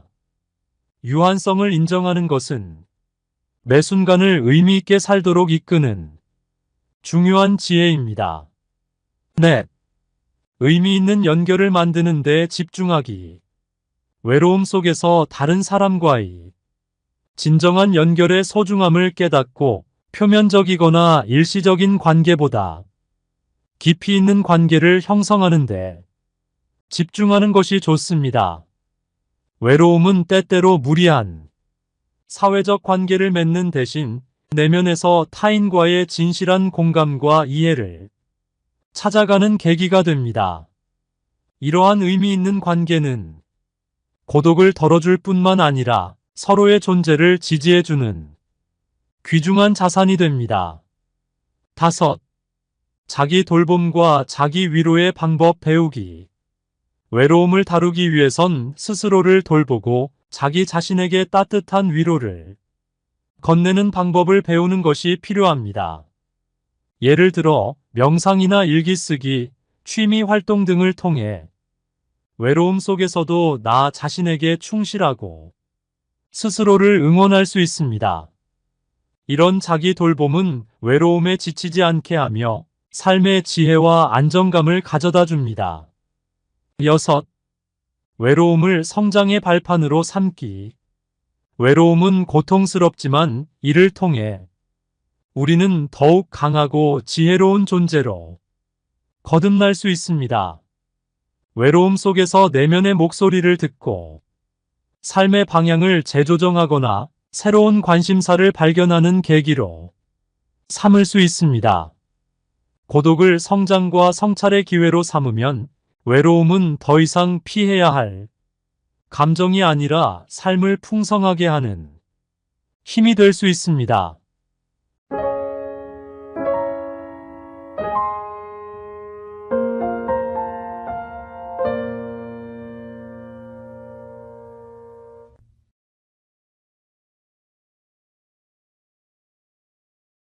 우리 인간은 어차피 혼자인데, 어차피 혼자 살아가는 존재고, 고독을 통해서 새로운 에너지를 얻을 수 있는 그런 훈련이 돼야 된다는 거죠. 결국은 나 혼자라는 생각 들 때, 그때가 여러분들이 성장할 수 있는 좋은 시간이에요. 인간은 어차피 외롭거든요. 그 외로움을 잘 극복해가는 게 인간이 성숙해가는 거예요. 황창현 신부님께 배우는 행복 나침반입니다. 행복 특강 가르침 배우기를 시작하겠습니다. 참예수님. 예. 이제 우리가 인간으로 태어난 이상 외로울 수밖에 없다 얘기를 했습니다. 누구나 다 외로워요. 여기 계신 분들 중에 안 외로우신 분은 한 분도 없어요. 근데 자기가 지금 외로운 사실을 깨닫지 못하면 그게 병이 되는 거예요. 그 외로움을 치유를 해야 되거든요. 근데 우리가 외로움은 결국은 어디서 오느냐? 결국은 식구, 가족이 해체됐기 때문에, 가정이 해체됐기 때문에 외로움이 있는 거예요. 아니 그냥 엄마, 아빠, 자식, 아들, 딸들이 서로 사랑한다면 외로울 게 뭐 있어요. 그래서 이제는 정말로 사랑 충만한 엄마, 아버지, 하느님 아버지가 예수님을 사랑하고 예수님은 하느님 아버지를 사랑해서 인류 구원을 이루었듯이 우리들도 정말로 아버지가 잃었던 자리를 찾아와야 돼요. 자식들도 정말로 부모를 사랑하고, 그렇다면 이제는 오늘 이 시간은 그러면 외로움을 극복할 수 있는 구체적인 방법에 대해서 말씀을 드리도록 하겠습니다. 첫 번째, 우리가 사람한테 기대했다가 배신당하는 경우 많습니다. 그렇죠? 그리고 우리가 외로울 때 누구 앞에 나서야 되느냐? 역시 하느님 앞에 가야 돼요. 예수님, 아까 잠깐 노래하는데 나 너희를 떠나지도 않으리라, 나 너희를 버리지도 않으리라, 그 노래 하셨죠? 네, 정말로 예수님은 나를 떠나지도 않고 버리지도 않아요. 제가 중학교 2학년 때, 중학교 1학년 때 조금씩 뼈가 아프더라고요. 그냥 무릎도 아프고 뭐 이 팔도 아프고 뼈가 아프더라고요. 나는 뼈가 아픈 이유가 내가 너무 돌아다녀서 난 아픈 줄 알았어요. 우리 어머니 말씀에 의하면은 태어나서 걸어 다니기 시작하면서부터 돌아다녔대요, 제가. 정말로 제가 많이 돌아다닌 거예요. 정말로 제가 생각해도 우리 어머니가 해가 떨어지기 전까지 내가 집에 들어온 적이 없다는 거예요. 그렇게 돌아다녀서, 너무 돌아다녀서 뼈가 아픈 것 보다, 그렇게 생각을 했었어요. 근데 중학교 2학년 때 6월 2일 날이에요. 까먹지도 않아요. 아침에 일어나려고 했는데 몸이 안 일어나지더라고요. 딱 보니까 팔도 안 움직여지고 다리도 안 움직여진 거예요. 병원에 가봤더니 루마티스 관절염이라는 거예요. 그래갖고 내가 움직이질 못했어요. 6개월 동안 밥도, 이 손이 오므라져 이제 밥을 먹죠. 걸어 다니지도 못하고. 그래서 학교를 2년을 못 다녔어요. 2년. 총 고등학교 1학년까지 3년을 못 다녔어요. 학교 못 다닐 때 제일 부러운 게 누구냐? 가방 들고 학교 가는 애들이 제일 부러워요. 그럼 아침에 걔네들은 학교 가고 어쨌든 공부를 하든 하루 종일 놀다 오잖아, 학교 가서. 근데 나는 아무도 내 말을 들어주는 사람도 없고 말할 때도 없고 너무 고독한 거죠. 그 외로움이 뭔지를 저는 너무 어렸을 때 알은 거죠.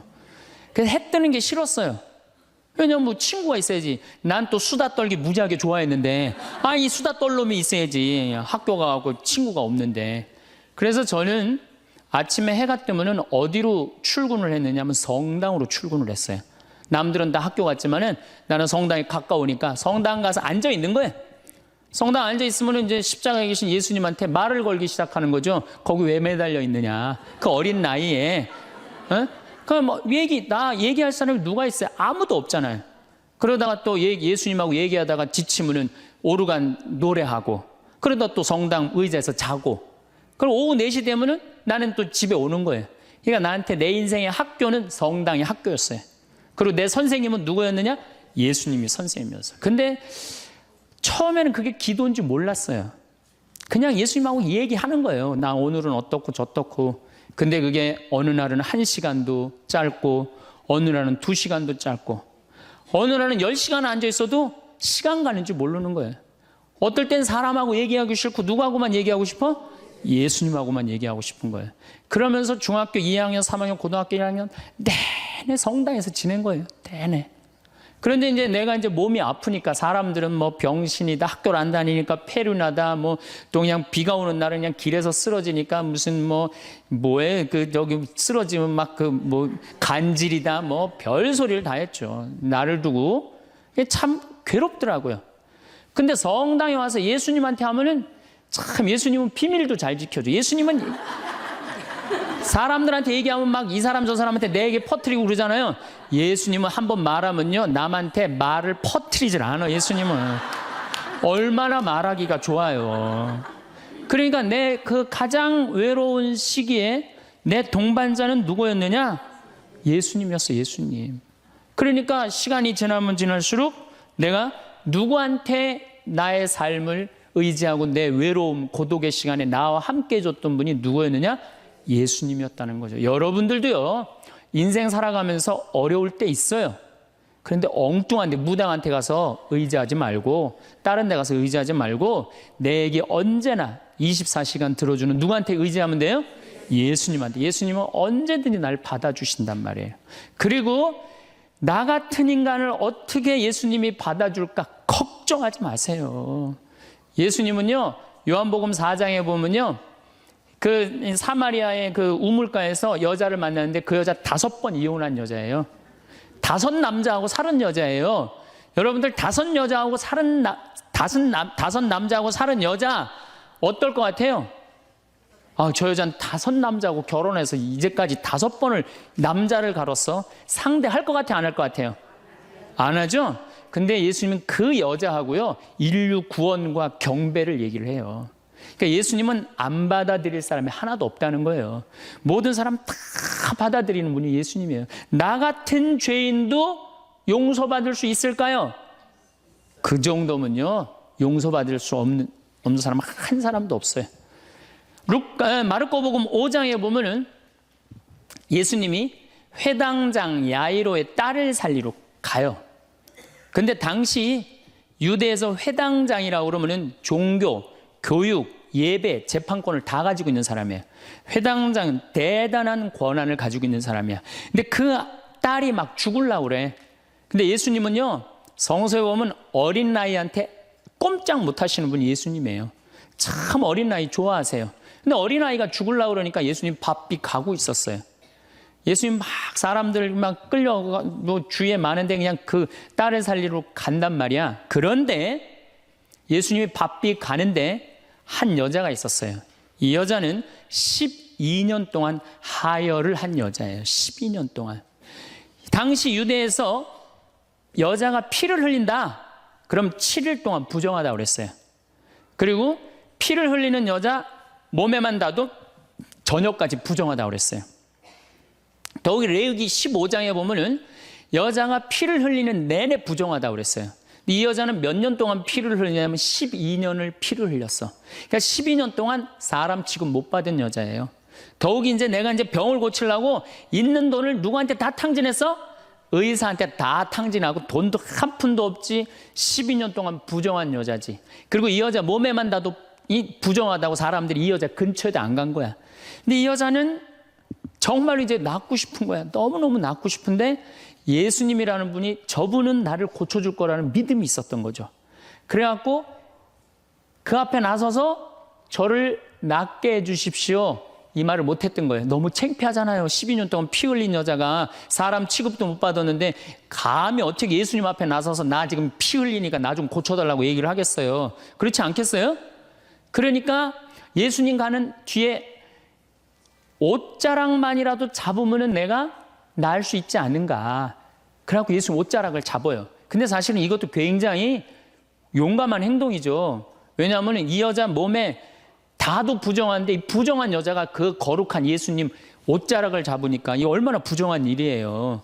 이 여자가 뒤에서 예수님 옷을 딱 잡은 거야. 근데 싹 나버린 거예요. 기가 막힌 일이 본인한테 벌어진 거죠. 그리고 예수님이 그냥 가면 되지. 뭘 그걸 또 서갖고 또 아니 기적의 힘이 나간 걸 아시고 찾는 거예요. 나한테 지금 기적의 힘이 나갔다. 그 많은 사람들이 예수님을 밀쳤다고 그러거든요. 근데 저는 이 성서를 읽으면서도 믿음이 있는 사람한테 기적이 일어나는 거죠. 믿음이 없는 사람한테 기적이 안 일어나요. 그 많은 사람이 예수님을 밀쳤는데 다 기적이 안 일어났는데 이 여인에게만 기적이 일어난 거죠. 그 기적의 힘이 빠져나간 걸 이 여인이 믿음이 있었기 때문에 그런 거죠. 찾아요. 어떤 내가 지금 기적의 힘이 나갔다. 누구냐? 그러니까 이 여자가 쭈삣쭈삣 나와요. 주님, 제가 만졌습니다. 이 거룩한 예수님을 12년 동안 피가 흘린 여자가 만진 거야. 그러니 우리 입장에서 보면은 얼마나 기분 나쁠 수 있어요. 부정한 여자가. 내가 지금 동티난다고 그러죠? 회당장 딸을 살리러 가는데 그냥 12년 동안 피 흘린 여자가 그냥 옷을 만졌으니 얼마나 이게. 그래갖고 그냥 혼이 날 줄 알고 이 여자는 두려운 얼굴로 그냥 예수님 앞에 겨우 나섰어. 근데 예수님이요, 한마디 해요. 따라. 이 여자는요, 그 말 한마디예요. 예수님 옷자락 만져서 자기 몸이 낫고 예수님의 따라 이 한마디로 그동안 12년 동안 무시당하고 소외당했던 마음의 병 싹 난 거예요. 따라, 내 믿음이 너를 살렸다. 그 다음에 예수님이 또 한마디 하세요. 평안히 가거라. 여러분들 아무도 나를 돌아보지 않는다 하더라도, 나를 돌보는 사람이 아무도 없다 하더라도 누구한테 손을 뻗쳐서 옷자락을 잡으면 여러분들은 평안해질 수 있어요? 예수님한테. 딴 데 엉뚱한 데 가서 여러분들 외로움 달래려고 그럴 필요 하나 없어요. 예수님 앞에 나서면 돼요. 그런데 문제는 신부님 예수님 앞에 잘 나서지지가 않아요. 저도 중학교 2학년 때 하루아침에 기도된 게 아니에요. 제가 얘기했잖아요. 출근했다고 아침 9시에 학교 간 거지. 성당에 하루 종일 앉아 있었는데 2년을 그렇게 앉아 있었어요. 2년을. 그것도 아침 9시 오후 4시까지 아무것도 할 일이 없으니까 뭐 공부를 해 뭐를 해 학교를 안 다니니까 그냥 하루 종일 성당에 앉아 있는 거야. 그 다음에 이 노래가 참 중요해요. 내가 저 오르간 그 반주하면서 성가라는데 그것처럼 행복한 시간이 없더라고요. 그러니까 여러분들 예수님하고 가까워지려면요, 난 오늘부터 마음 잡고 예수님하고 기도할 거야. 그래갖고 성당에 앉아갖고 탁 기도 무지하게 오래 한 것 같아. 딱 시계 보니까 5분 지났어. 5분. 그건 기도가 아니에요. 예수님하고 오래 머무르는 거, 한 공간 안에서, 그게 기도의 시작이에요. 그래서 그게 한 달, 2달, 3달, 1년, 2년. 그래서 미사가 중요한 거예요. 매일 미사 30분, 1시간 전에 와서 기도하고, 그게 은총의 시간이라는 거예요. 그래서 여러분들 외로우신 분들 어디로 가면 돼? 예수님한테 가라. 성당에 가서 앉아 있어라. 성체 앞에 머물러라. 그러면은 예수님이 뭐라 그래? 따라. 평안히 가거라. 떠날 때는. 그렇게 예수님 말씀하신다는 거죠. 그래서 내가 외로울 때 어디를 찾아가면 되냐? 예수님한테 찾아가면 된다. 그 얘기입니다. 예수님은 우리를 얼마나 사랑하시느냐 하면, 당신이 이제 내일 저녁에 죽을 거야. 내일 낮에 죽을 거야. 최후의 만찬 때 너무너무 사랑해.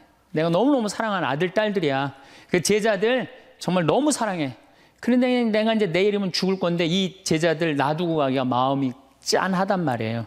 그래서 예수님이 어떻게 다 겉옷을 걷어붙이고 너희들 앉아. 그래갖고 발을 씻어줘요. 여러분들 이제 내가 이제 암이 걸렸어. 내가 암이 걸려갖고 이제 온몸에 이제 다 뼈까지 암이 다 전이 됐어요. 복수까지 다 찼어. 아무래도 이번 주중으로 죽을 것 같아. 내가 남편, 자식 놔두고 이제 떠날 것 같아. 근데 내가 너무 사랑해. 너무 사랑하는데 이 내 사랑의 정포를 나눠주고 가고 싶단 말이야. 그래갖고 하루는 따뜻한 물을 받아갖고 소파에 전부 앉아. 암이 걸린 내가 소파에 전부 앉아. 그리고 남편 발을 닦아주면서 나 당신 이렇게 사랑해. 나 잊지 말아줘. 아이들 발 닦아주면서 나 너희들 너무너무 사랑한다. 나를 잊지 말아줘라. 이렇게 닦아주고 죽을 수 있는 사람이 몇 명이나 될까요?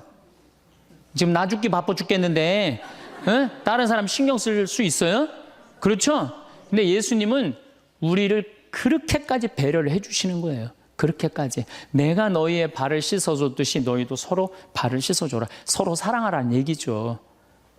그런 예수님을 여러분들은 믿고 있는 거예요. 어디 가서 위로를 찾으려고 그래요? 위로가 찾을 때는 우리는 감실 안에 계신 예수님, 성체 안에 계신 예수님을 만나면은 여러분들 이 세상 모든 사람들이 나를 버려도 여러분들은 외롭지 않다. 네, 그래요. 자, 그리고 이제 두 번째로는 내가 외롭기 싫으면은 두 번째는 친구를 잘 둬라. 친구. 이게 100년 살다 보면은요, 자식 어쩔 수 없을 때 있어요.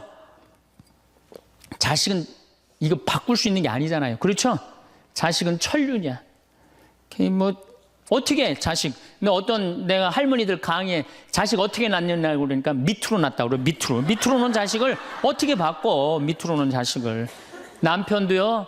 말씀드리지만은 지금 60에 바꿔봤자 그게 그거예요. 60에 바꿔봤자. 그런데 친구는 내가 선택할 수 있어요, 없어요? 친구는, 그리고 친구는 이런 이 많은 분들 여기 지금 계시잖아요. 그럼 그 중에 정말로 괜찮은 사람이 눈에 띄어요. 정말로 사람이 진중하고 따뜻하고 편안하고 그런 사람이 있어요. 그럼 그런 사람 친구 하시면 돼요. 우리 인생에 친구처럼 중요한 게 없어요. 여러분들, 내가 부부싸움을 했어. 부부싸움을 해갖고 내가 아유 이놈의 집에서 더러워서 내 못 살겠다. 그래갖고 보따리를 싸들고 나왔어. 저녁 8시에. 그래갖고 친구한테 전화하고, 친구야, 나 지금 부부싸움에서 보따리 싸들고 나왔거든. 근데 나 어디 딱히 갈 데가 없는데 나 니네 집에서 오늘 하룻밤만 재워줘. 남편도 있고 자식도 있지만 니네 집에서 하룻밤만 재워줘라고 전화할 수 있는 친구가 몇 명이나 될 것 같아요, 여러분들? 몇 명이나 될 것 같아요? 쉽지 않을 거려. 그 집에 남편도 있고 자식도 있는 집에 내가 보따리 싸들고 그 집에 가갖고 하룻밤 자는 거. 그런 친구 3명만 있어도 행복하다는 거예요. 그런 친구 10명 있으면 진짜 행복하다는 거예요. 영국에서 연구 결과가 나왔어요. 그런 친구 27명 있는 사람이 제일 행복하대요. 근데 그런 사람이 얼마나 돼요? 그러니까 이젠 친구 사귀는 일에 신경을 좀 쓰라는 얘기예요. 저는 내가 이렇게 강원도 평창에서 이제 서울 쪽으로 강의 나올 때 늦게 끝날 때가 있어요. 그럼 나는 내 동창 신부 집에 가서 자요. 그럼 참 고마운 게 동창 신부 집에 가면 동창 신부가 자기 안방을 내줘요. 너 여기서 자라고. 아니야. 나는 뭐 자고 갈 건데. 그러면은 그 동창 신부가 뭐라고 그러냐면은 너는 멀리 강의 다니니까 편안하게 자. 나는 맨날 여기서 자니까 마루에서 자도 돼. 그리고 자기 안방을 내주는 내 그런 친구들을 보면은 난 너무너무 행복한 거. 그런 친구가 있는 게. 제가 이제 강원도 평창에 이제 생태마을 저는 수원교구 신부인데 원주교구에 들어가서 살아요. 뭐 우리 주교님 그냥 또 신부들이 누가 거길 가느냐 반대 많이 했어요. 근데 작년에 우리 생태마을에 25,000명이 왔어요. 굉장히 많이 와요. 그리고 이제 지금 내가 이제 황토 찜질방도 이제 해놔고 이제 더 많이 올 거야, 이제. 우리 생태마을에. 그러면은 여러 주교님들이 그래요. 황 신부 어떻게 하길래 거기 그렇게 많은 사람들이 피정을 오느냐. 누구 때문에 그러냐 하면 친구 때문에 그래요. 우리 수원교구 신부님들이 400명이나 돼요, 400명. 그러면 저는 가을만 되면 내가 농사 짓잖아. 우리 된장, 우리 콩으로 내가 매주 직접 띄워갖고 콩, 된장 맛있는 거 떴으면 다 보내줘요. 400명한테. 그리고 김치 담아갖고 다 보내줘요. 택배로. 다 보내줘요. 내가 농사진 김치다. 맛있게 먹어라. 올해는 청국장 가루 다 한 통씩 보내줘요. 신부님들한테. 사나이가 갑바가 있어야지 말이지. 그리고 내가 이렇게 편지해갖고 다 보내줘요. 그래갖고 매년 내가 농사 짓는 그 결과물을 내 사랑하는 동료 신부님들 400명한테 다 보내준단 말이에요. 그러면은 1월달, 2월달에 이제 주일학교 선생님들이 신부님, 올여름에 우리 주일학교 여름 피정 어디로 보낼까요? 평창. 우리 노인대학 1박 2일 수학여행 어디로 보낼까요? 평창. 나한테 얻어먹은 게 얼만데. 친구는요, 기브 앤드 테이크예요. 여러분들 정말로 저 사람이 괜찮으면요, 여러분들 뭔가를 선물을 하셔야 돼. 시간도 선물하고. 그렇죠? 그 다음에 내가 소중한 거 있으면 선물하고. 그런 게 중요해요. 그 집에 만약에 초상이 났으면 가서 도와주고. 그래야지 친구를 얻는 거죠. 더욱이 친구 중에 내 영혼에 도움이 될 수 있는 영적 지도자. 그 요새 멘토라고 그러죠? 멘토. 그런 멘토를 정해놓는 거 필요해요. 나는 우리 교구에 몇몇 내 멘토 형들이 있어요. 난 답답하고 그럴 때 그 형들한테 내 속 얘기하면은 참 얘기를 잘해줘요. 그래서 그 형들하고 얘기하는 게 너무너무 좋아요. 난 그래서 얘기해. 당신 내 멘토라고. 이 세상에 혼자 잘난 사람은 하나도 없어요. 그러니까 여러분들 또 내가 당신 내 정신적인 지도자로 삼았으면 좋겠다. 영적인 스승으로 삼았으면 좋겠다. 그러면 거절하는 사람 없어요. 만약에 거절하면 그건 자격 없는 사람이고. 아, 그래? 내가 부족하지만 네 인생의 멘토가 돼줄게. 이러면 우리 인생이 풍요로워지는 거예요. 여러분들 이 스킨스쿠버 바다에 들어가는 거 아시죠? 제가 그 스킨스쿠버라는데 바다에 들어갈 때 절대 혼자 들어가지 못하게 해요. 바디라고 짝이 들어가요. 짝. 왜냐하면은 바다에 들어가려면은 호흡기 껴야 되죠. 그 다음에 안경 껴야 되죠. 그 다음에 BC 자켓 있죠. 산소 호흡기 이거 뒤에 저 공기통 매달고 들어가죠. 바다에 들어가면 아무것도 안 보여요. 그러고 혹시 낚싯바늘에 걸리면요 죽어요. 그런데 짝이 따라 들어가면요 칼을 차고 들어가서 낚싯바늘 걸리면 탁 끊어주면 금방 살아요. 우리 인생이라는 이 험한 세상을 살아가면서 내가 낚싯바늘에 걸려 있을 수 있잖아요. 그렇죠? 근데 그걸 누가 쉽게 봐줘요? 친구가 쉽게 봐줘요. 그런 친구를 우리는 사귀어야 된다는 거예요.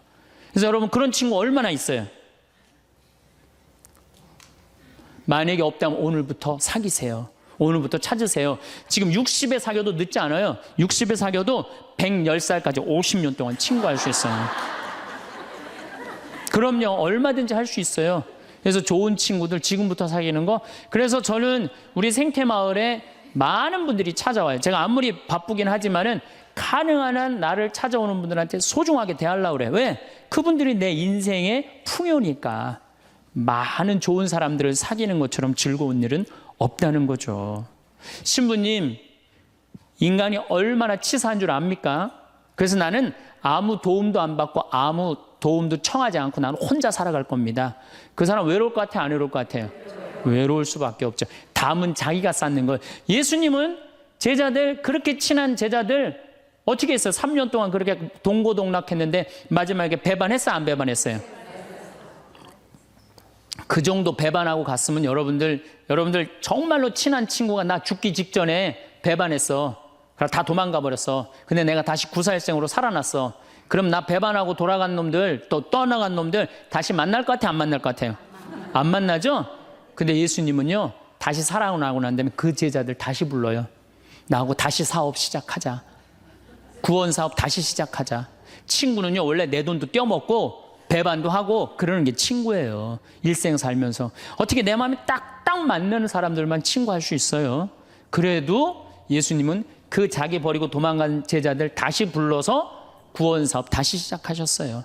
그래서 여러분들 혹시 여러분들이 좀 힘든 사람이 있다 하더라도 결코 인연 끊지 말라는 거예요. 그래서 그대 그런 사람을 가졌는가? 황석헌이라는 분이 시를 쓴 거예요. 참 내용이 좋아요. 말리길 나서는 길 처자를 내맡기며 맘 놓고 갈 만한 사람, 그 사람을 그대는 가졌는가? 온 세상이 다 나를 버려 마음이 외로울 때에도 저 마음이야 하고 믿어지는 그 사람을 그대는 가졌는가? 탔던 배 꺼지는 시간 구명대 서로 양보하며 너만은 제발 살아다오 할 그 사람을 그대는 가졌는가? 불의 사형장에서 다 죽어도 너희 세상 빛을 위해 저 사람만은 살려두거라 일러줄 그 사람을 그대는 가졌는가? 잊지 못할 이 세상을 놓고 떠나려 할 때 너 하나 있으니 하며 빙긋이 웃고 눈을 감을 그 사람을 그대는 가졌는가? 온 세상의 찬성보다도 아니라고 말하며 가만히 머리 흔들 그 한 얼굴 생각에 알뜰한 유혹을 물리치게 되는 그 사람을 그대는 가졌는가? 여러분 그런 친구 있으세요? 없어요? 그러면요 오늘부터 그런 친구 찾아 나서세요. 그리고 뭐 찾아 나서기 어려우면 옛날부터 사귀었던 친구 다시 연락하세요. 다시 그래도 친구는 오래 묵은 게 좋아요. 그런 과거에 있는 친구들 다 잊지 말고 다시 찾아서 만나면요 옛날부터 사귀었던 친구는 다시 처음부터 시작할 수 있어요. 얼마든지. 그래서 내가 연락 안 하고 사는 사람 굉장히 불쌍한 사람이에요. 친구들하고 연락 잘하고 사세요. 그 유한진 씨가 질환지교를 꿈꾸며라는 이 조그만 글을 써놨는데 이건 참 유명한 글이죠. 참 좋은 것 같아요. 제가 읽어드릴게요. 저녁을 먹고 나면 허물없이 찾아가 차 한 잔을 마시고 싶다고 말할 수 있는 친구가 있었으면 좋겠다. 입은 옷을 갈아입지 않고 김치 냄새가 좀 나더라도 흉보지 않을 친구가 우리 집 가까이에 살았으면 좋겠다. 비 오는 오후나 눈 내리는 밤에도 고무신을 끌고 찾아가도 좋을 친구.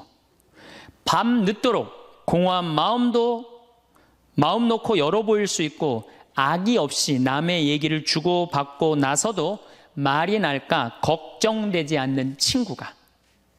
사람이 자기 아내나 남편, 제 형제나 제 자식하고만 사랑을 나눈다면 어찌 행복해질 수 있을까? 영원히 없을수록 영원을 꿈꾸도록 서로 돕는 진실한 친구가 필요하리라. 이런 친구 우리 필요해요. 그래야지 인생이 외롭지 않죠. 난 친구 하나도. 그래서 저는 요즘 제가 뭐 강의한다고 요새 전국에 돌아다녀갖고 정말로 동창들을 잘 못 만나요. 그래서 정말로 내가 요즘 갈등하고 있는 게 있어요. 내 이제 동창 신부들이 이제 친한 신부들이 골프를 많이 쳐. 이제 나이도 이제 50이 다 돼가니까. 그래서 나도 그 친구들하고 사귀려면은 그 친구들하고 시간을 같이 보내면 골프를 쳐야 되겠다. 근데 이런 생각을 하고 있어요. 그래갖고 이제 골프채도 내 아주 친한 형이 나 하나 선물해줬어요. 골프채를 선물해줘갖고 이제 골프를 쳐야 되겠다 마음을 굳게 먹고 있는데 이놈은 강의가 너무 많아갖고 나는 골프를 간절히 치고 싶어요. 골프를 치고 싶어서 치는 게 아니고 내 친구들하고 어울리고 싶어서 치고 싶어요. 근데 그냥 지금 바빠서 지금 못 치고 있는데 내년에는 어떻게 해서든지 한번 내가 쳐보려고 그래요. 이제 누구 때문에? 친구 때문에. 친구는요 그런 얘기 있죠. 나이를 먹으면서 친구 돈으로도 사라는 거예요. 돈으로라도. 나이를 먹으면 여기 나이 드신 분들 입은 다물고 지갑은 열으라고 그러잖아요. 그래갖고 젊은 사람들 친구 많이 사귀는 것도 중요한 거예요. 그냥 안 쓰고 그냥 가만히 뒷방에 그냥 끌어안아갖고 돈 많이 남겨놓으면요 자식들 서로 싸우기나 해요. 그러니까 여러분들 마음껏 쓰시다가 그리고 돌아가시는 게 훨씬 나은 거예요. 그렇다면 이제 첫 번째는 우리가 하느님한테 예수님 앞에 나설 때 외롭지 않아요. 두 번째는 친구가 중요해요. 친구를 많이 사귀어두세요. 세 번째는 내가 외롭기 싫으면요 봉사활동을 하세요. 여러분들 왜 나 찾아오는 사람 하나도 없지? 여러분들이 찾아가시면 되잖아요. 그렇죠? 중증 장애자들 시설에 가보세요. 여러분들 도움 필요한 사람들 참 많습니다. 고아원회를 가든지 양로원을 가든지 우리가 할 수 있는 일이 너무너무 많아요. 성당에서도 내가 집 밖에 안 나가면 외로울 수밖에 없어요. 단체에 가입을 하세요. 레지오 가입하면 얼마나 좋아요. 가갖고 거긴 봉사활동도 일주일에 1시간, 2시간 나가게 돼 있잖아요. 의무적으로. 그거 얼마나 좋아요. 근데 이 레지오 갔는데 너무 마음에 안 들어. 그 단원들이. 그럼 옮기세요. 다른 레지오로. 거기서 괜히 머리 터지게 싸우지 말고. 다른 레지오로 옮겨요. 그 레지오도 갔는데 거기도 마음에 안 들어. 그러면 성가대로 옮겨버려요. 성가대로. 성가대 갔는데 거기도 사람들이 나를 안 받아들이고 내가 왕따 당하는 것 같아. 그럼 연령회로 옮기세요. 연령회로. 연령회를 갔는데 거기도 마음에 안 들어. 그러면은 정신병원에 한번 가보세요. 정신병원에. 그거는 아주 심각한 문제가 있는 거니까. 하지만은 어쨌든 내가 어떤 단체에든 내가 가입을 하고 봉사활동을 하기 시작하면요 외로움은 훨씬 덜한 거예요. 내가 담을 쌓아놓고 내가 바깥에 나가지 않기 때문에 외로운 거지 우리 도움을 필요로 하는 사람들이 얼마나 많은데요. 그래서 세 번째 외롭기 싫으면은 봉사활동을 하거나 단체에 가입을 해라. 네 번째, 외롭기 싫으면요, 잘 놀아야 돼요. 참 중요한 겁니다. 잘 놀으셔야 돼요. 하느님 6일 일하고 7일째 쉬셨어요, 안 쉬셨어요? 예수님 노는 거 참 좋아하시는 분이에요. 예수님 항상 어울려 다니길 좋아하셨어요. 어울려 다니길. 항상 잔치집, 집집마다 그냥 돌아다니면서 그냥 잔치집마다 가서 축하해주고 혼인집에 가서 축하해주고. 예수님 참 잘 노르셨어요. 그리고 예수님은 그 12 제자 친구들하고 노는 걸 참 좋아하셨어요. 그러니까 우리가 노는 게 중요해요. 그래서 여러분들도 잘 노세요. 저는 내가 골프는 아침부터 저녁까지 시간을 버야 돼서 그렇지만 잠깐은 잘 놀아요. 전 뭐 야구장도 좋아하고, 제가 지난번에 미국에 강의를 갔는데 그 바쁜 스케줄 중에서도 뉴욕에 강의를 갔는데 내가 거기서 부탁한 게 하나 있어요. 뭘 부탁했느냐면 뉴욕 양키즈 야구장 가고 싶다고. 그래서 아예 한국에서 떠나기 전에 예약을 미리 해놨어요. 그래갖고 뉴욕 양키즈 그 강의 끝나고 가서 야구 구경했어요. 근데 그날 마침 박찬호 선수가 공 던지러 나왔더라고요. 그래서 내가 그거 보고 사인볼도 받아왔다니까요. 그 바쁜 와중에도. 그래서 저는 스킨스쿠버 하죠. 볼링 하죠. 야구장 구경 가는 거 좋아하죠. 바빠요. 노느냐고 바빠요. 외로울 시간이 어디 있어요. 그러니까 여러분들도 제발 많이 놀 수 있는 걸 찾으세요. 신부님 무슨 돈으로? 애 휴학시키고 그 돈 가지고 놀아요. 괜히 그냥 애 그냥 힘들게 그냥 공부도 못하는 거 그냥 대학 나와도 취직도 안 되는 대학 괜히 돈 쏟아붓지 말고 그 돈 가지고 애하고 여행이나 다니는 게 훨씬 나을 수도 있어요. 어떻게 보면은. 그래서 잘 놀아라. 다섯 번째, 우리가 외롭기 싫으면 수다를 떨어라. 수다. 말을 하고 살아야 돼요. 근데 우리는 말 못하게 하잖아요. 침묵은 금이다. 그러죠? 근데 제가 오늘 이 말을 바꿀게요. 침묵은 우울증으로 가는 지름길이다. 사람은요, 속에 있는 얘기를 하고 살아야 돼요. 이걸 자꾸 쌓아놓으면요, 우울증에 걸려요. 우울증에. 그래서 내가 본당 신부할 때 교우들이 모여갖고 수다 떨 때 누구 수다 떠는 게 제일 좋아요? 본당 신부 흉 보는 게 제일 좋잖아요. 막 나 흉 보다가 걸려도 난 뭐라고 안 그래요. 왜냐하면 사람은요, 다 뒷담화 까게 돼 있거든요. 네. 누구를 해도. 그럼 그거 뭐 노할 필요가 뭐 있어요? 그냥 걸려도 내가 계속 수다 떨으라고 그래. 그럼 우리는 누구 수다 떨면서 살아요? 주교님 욕면서 살아요. 주교님 수다 떨면서. 우리 요새 우리 주교님은 그냥 너무 좋으시고 착하셔갖고 별로 수다 떨 일이 없어갖고 별로 재미가 없지만은 그래도 이 사람은요, 말을 하고 살아야 돼요. 말을 하고. 그래서 그러니까 친구가 중요한 거, 수다 떨 친구가 중요한 거죠. 내가 이렇게 우리 교구 신부들 연수회 가면은 참 얘기하는 게 즐거워요. 신부들하고 같이. 그 같은 생각을 가지고 같은 삶을 지향하는 사제들하고 수다 떠는 게 얼마나 즐거워요. 그래서 여러분들도 여러분들하고 같은 생각을 가지고 있는 사람들하고 뭘 해라? 수다를 떨어라. 수다를 떨어라. 여섯 번째, 외롭기 싫으면 공부하세요. 외롭기 싫으면 공부하세요. 저는 요즘 라는 영어 외우는 걸 공부를 해요. 재밌어요. 혼자 있으면은 뭐 토익, 토플 그냥 나는 아까 말씀드렸지, 난 학교를 안 다녀갖고 영어를 잘 못해요. 지금 이 나이에 먹어갖고 영어 공부하는 재밌더라고요. 아주 시간 가는 줄 몰라요. 하루에 한두 시간 금방 지나가요. 여러분들도 한자, 삼천자 그거 1급, 2급, 3급, 4급, 5급 시험 있다며요. 그래갖고 삼천자 지금 공부하면은 그거 한두 달 금방 가요. 외로울 시간이 어딨어. 꼭 아무것도 안 하는 사람들이 외롭다는 거, 가만히 있으면서 외롭다고 그러네. 그 다음에 일곱 번째, 외로우면은요, 운동하세요. 운동. 헬스 1시간 하면요, 시간 금방 가요. 수영 1시간 해도 시간 금방 가요. 저는 요즘은 이제 조금 하여튼 건강에 문제가 있어갖고 그 가격한 건 못하는데 내 방에서 이제 자전거 타요. 자전거. 특히 산에 다니는 건 참 좋은 것 같아요. 산이야말로 이제 제가 좀 이따 말씀드리겠지만 우리를 자유롭게 해주는 공간이에요. 우리나라도 요즘 또 둘레길, 올레길, 길을 얼마나 잘 만들어 놨어요. 그런데 돌아다니기만 해도 시간 충분하죠. 거기다가 친구. 만약에 친구 없으면 묵주 들고 다니면 되잖아요. 네? 묵주 들고 다니면 되잖아요. 그 외로울 시간이 어디 있어요. 여덟 번째, 외롭기 싫으면은 웃어라. 웃음은 제가 보기에는 우리 인생을 타파하는, 어려움을 타파하는 가장 좋은 약입니다. 여러분들 막 웃을 때 아이고 배야 그러고 웃을 때 많죠?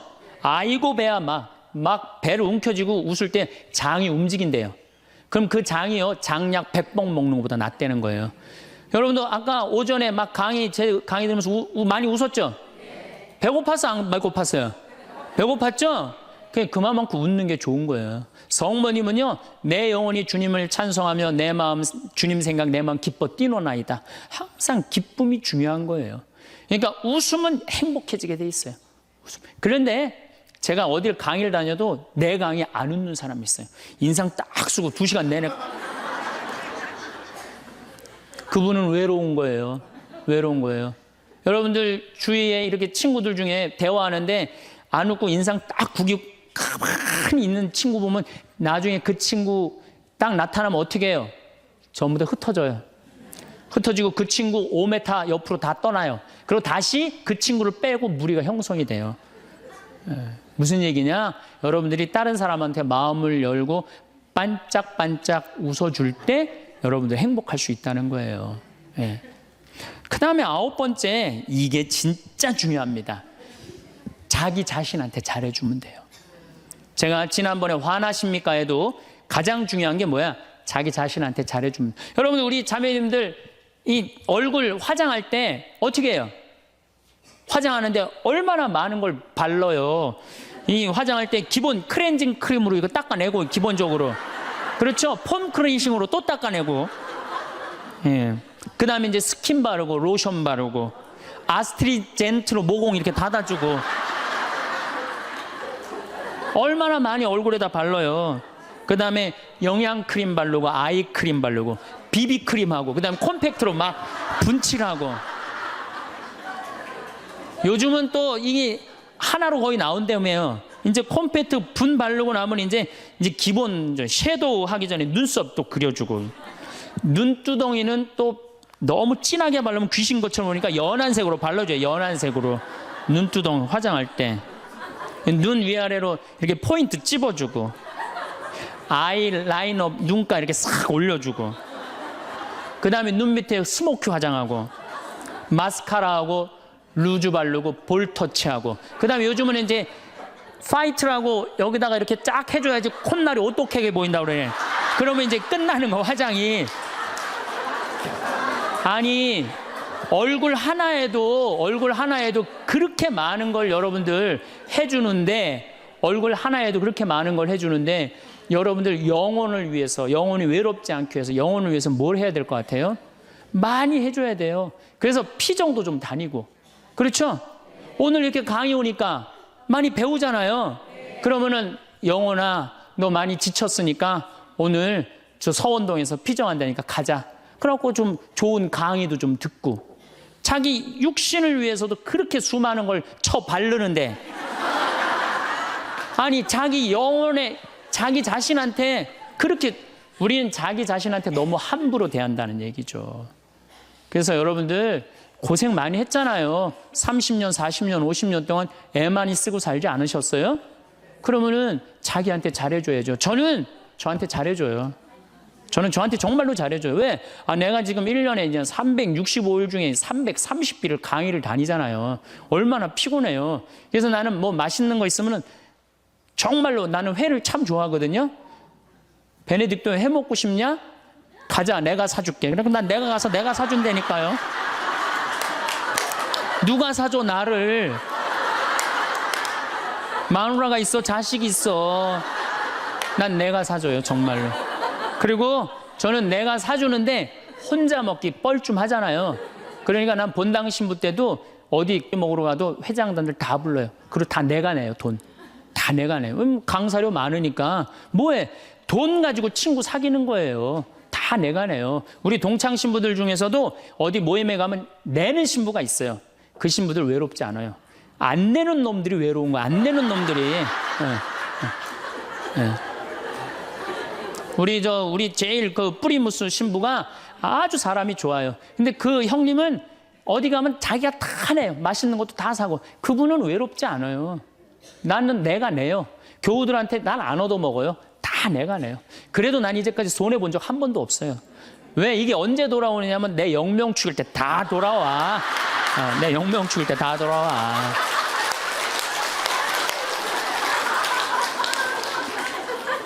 인생은 기브 앤드 테이크예요. 내가 줄 때 내가 받는 거지 내가 안 쓰면은요 난 외로운 거예요. 그래서 나눌 줄 알아야 돼. 나눌 줄. 그래서 자기한테 잘해주라는 거. 제가 예수 마음 피정이라는 걸 한번 가봤는데 참 좋더라고요. 여러분들도 그런 피정도 지금 뭐 저쪽 어디 저 일산 쪽에서 그런 피정이 있거든요. 우리나라의 좋은 피정들 주보에 보면 얼마나 많이 나와요. 그렇죠? 그러면 야 영혼아 너 30년 40년 동안 너무너무 힘들게 살았으니까 내가 너 이번에 피정 시켜줄게. 가자. 그래갖고 등록하세요. 그래서 갔다 오세요. 우리 생태마을도 생태피정이라는 게 있어요. 그래갖고 저기 모종 내도 보고 오이도 따보고 그런 피정. 그럼 그런 거 딱 찾아갖고 그런데 피정 2박 3일 동안 자연 안에서 머무르고 자기한테 투자하세요. 신부님 무슨 돈으로 휴학시키면 됩니다.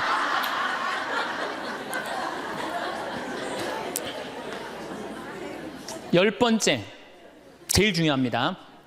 계속 중요하죠. 열 번째, 외로움을 즐길 줄 알아야 돼요. 그렇게 온갖 행동을 다 해도 인간은 어쩔 수 없이 혼자예요. 어쩔 수 없이. 내가 아무리 많은 사람 속에 있어도 혼자 있는 시간은 그건 어쩔 수 없어요. 그렇죠?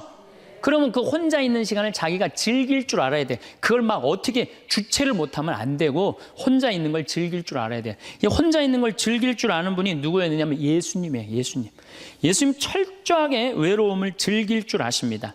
예수님 구원 사업 시작하기 전에 40일 동안 단식하세요. 광야에 나가갖고 혼자 40일 동안. 그래서 여러분들도 이제 한 60년 이렇게 애썼으면은 40일 동안 보따리 싸들고 어디 광야에 가갖고 탁 좀 자기가 혼자 머무를 줄 알아야 돼. 자기 여행도 가고 아니면은 그 각 수도원이나 뭐 피정집들 많잖아요. 그런 데 가고 혼자 내가 이제까지 살아온 거 한번 쭉 글 쓰면서 내가 이제까지 태어나서 지금까지 아팠던 일, 즐거웠던 일, 행복했던 일 쫙 적어보고 앞으로 또 한 30, 40년 또 있는 인생 어떻게 살 거냐, 뭘 하고 싶어. 요즘 뭐 텔레비전에 뭐 남자가 죽기 전에 뭐 해야 될 101가지 뭐 이런 게 있잖아요. 그럼 나는 내 인생에 남은 건 뭘 할 건가? 혼자 그런 시간을 가져야 된다. 예수님은 구원 사업 시작하기 전에 바로 40일 동안은 혼자 머무르셨다는 거예요. 그리고 예수님 마르코복음 1장에 보면 전도 여행 시작하기 전에 예수님 혼자 계세요. 다음 날 새벽 아침 캄캄할 때 예수님께서는 일어나 외딴 곳으로 나가셔 그곳에서 기도하셨다. 구원 사업 시작하기 전에 예수님이 하시는 건 뭐야? 조용히 일찍 일어나갖고 외딴 곳에 가서 기도하시는 거예요. 그러니까 혼자 머무르는 걸 두려워하지 않으셨다는 거예요. 그러니까 여러분들도 혼자 있는 시간을 두려워하실 필요 하나가 없어요. 예수님은 굉장히 고독하셨죠. 그러나 그 고독을 이겨내는 방법을 아셨죠. 예수님은 제자들을 뽑으실 때도 루카복음 6장 12절에 그 무렵 예수님께서는 기도하시려고 산으로 나가시어 밤을 새우며 하느님께 기도하셨다. 그리고 날이 새자 제자들을 부르시어 그들 가운데 12를 뽑으셨다. 이 제자들 뽑는 일 정말로 예수님 인생에 중요한 거였거든요.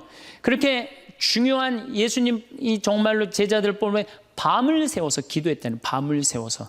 여러분들 밤 새워서 기도하신 적이 얼마나 되세요? 요즘 밤샘 기도 많잖아요. 여기 동성고등학교도 있고 저 삼성산에도 있고. 그럼 가갖고 좀 한 번쯤은 그런 시간을 좀 가질 필요가 있지 않느냐. 그래서 혼자 머무르는 걸 두려워하지 마시고 혼자 머무르는 걸 즐길 줄 알아야 된다는 얘기죠. 우리 주님께서 그렇게 하셨잖아요. 우리 주님께서.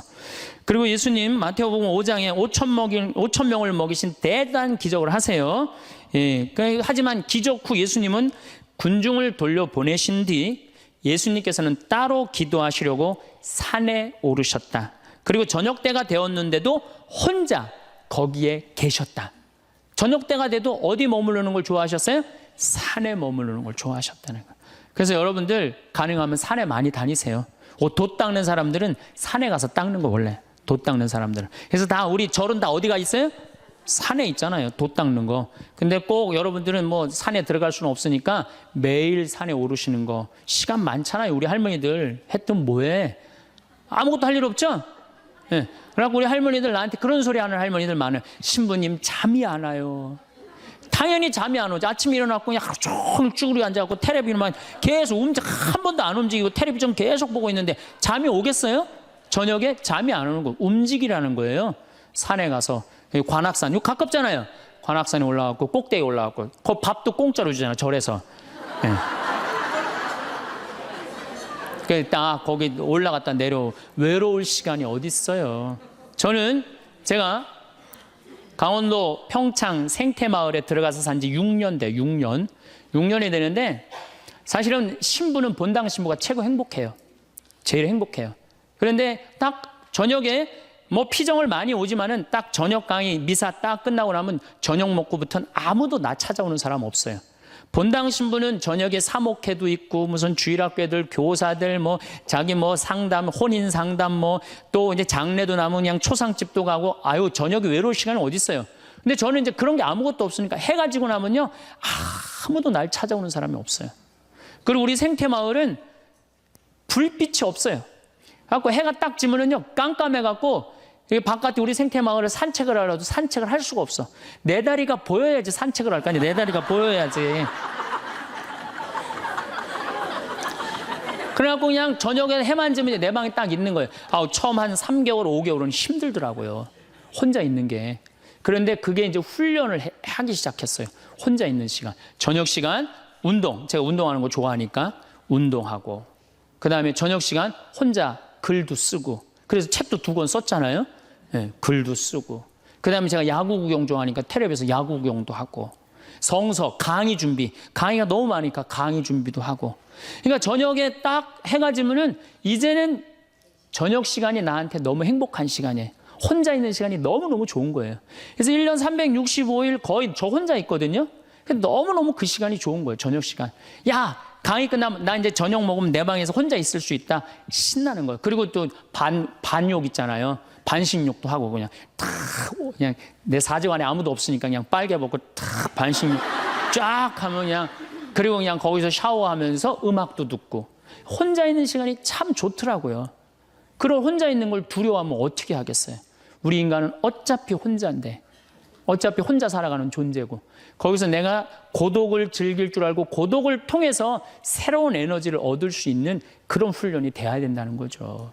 그래서 여러분들도 이 세상에 결국은 나 혼자라는 생각 들 때 그때가 여러분들이 성장할 수 있는 좋은 시간이에요. 인간은 어차피 외롭거든요. 그 외로움을 잘 극복해가는 게 인간이 성숙해가는 거예요. 그래서 제가 말한 대로 외로움을 극복하느냐고 하느님도 친구도 공부도 그다음에 여러 가지 취미 활동도 봉사 활동도 하다 보면 존재의 충만함을 느껴요.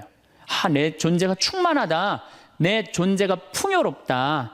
그런 걸 느끼는 사람은 점점 삶의 가치가 올라가는 거죠. 그리고 삶의 가치가 올라가는 사람들은요. 기쁨이 흘러 넘쳐요. 그러면 하느님 굳이 뭐 말 안 해도 하느님하고 함께 살 수 있을 거예요. 그래서 여러분들은 결코 예수님이 여러분들을 찾아오신 이유가 있어요. 여러분들 너무 힘들고 어려운 이 세상에 내던져 놓고 난 다음에 마음이 안 된 거예요. 그래갖고 오신 거예요. 그래서 예수님이 여러분들 벗대주시고 여러분들 마음속에서 딸아 내가 너 사랑한다. 내가 네 발을 씻어주마. 그리고 내가 너를 위해서 십자가에 목숨까지 바쳤으니 온전히 사랑하는 나를 믿고 너희들은 행복하게 살아라. 그런 분이 바로 예수님이에요. 그래서 여러분들 외로움을 잘 극복하셔서 늘 즐겁고 행복하고 하느님께 영광 찬미 드리는 그런 하느님의 아들 딸들 되시기를 바라겠습니다. 감사합니다. 말씀해 주신 외로움을 다루는 방법들은 심리치료의 주요 기법과도 밀접한 연관이 있습니다. 외로움은 부정적인 생각과 감정을 불러일으키고 이를 반복적으로 경험하면 고립감이 심화될 수 있습니다. 1. 하느님 앞에 가기. 믿음이나 영성은 안정감과 위안을 줄 수 있으며 외로움을 다룰 때 유용합니다. 이는 부정적인 생각을 긍정적인 의미로 전환하는 데 도움이 됩니다. 특히 영성은 자기 내면을 돌보고 스트레스에 대한 회복력을 키우는 긍정적인 사고방식 형성에 기여합니다. 2. 친구를 사귀기. 사회적 기술 훈련은 심리치료 기법에서 중요한 부분입니다. 새로운 사람을 만나고 친구를 사귀는 것은 고립된 사고에서 벗어나게 하고 긍정적인 경험을 통해 고독감을 줄이는데 도움을 줍니다. 또한 사회적 상호작용을 통해 부정적인 사고와 신념을 검증하고 수정하는 기회를 제공받습니다. 3. 봉사활동하기. 봉사활동은 자신을 가치 있는 존재로 느끼게 하고 타인과의 긍정적인 관계를 구축하는 데 도움을 줍니다. 이는 외로움에 대한 생각의 초점을 자신에서 타인으로 전환하게 하며 외롭다는 부정적 인식에서 벗어나는 데 효과적입니다. 4. 잘 놀기. 유쾌하고 즐거운 활동에 참여하는 것은 활동적 기분을 형성하는 심리치료 기법의 행동 활성화와 유사합니다.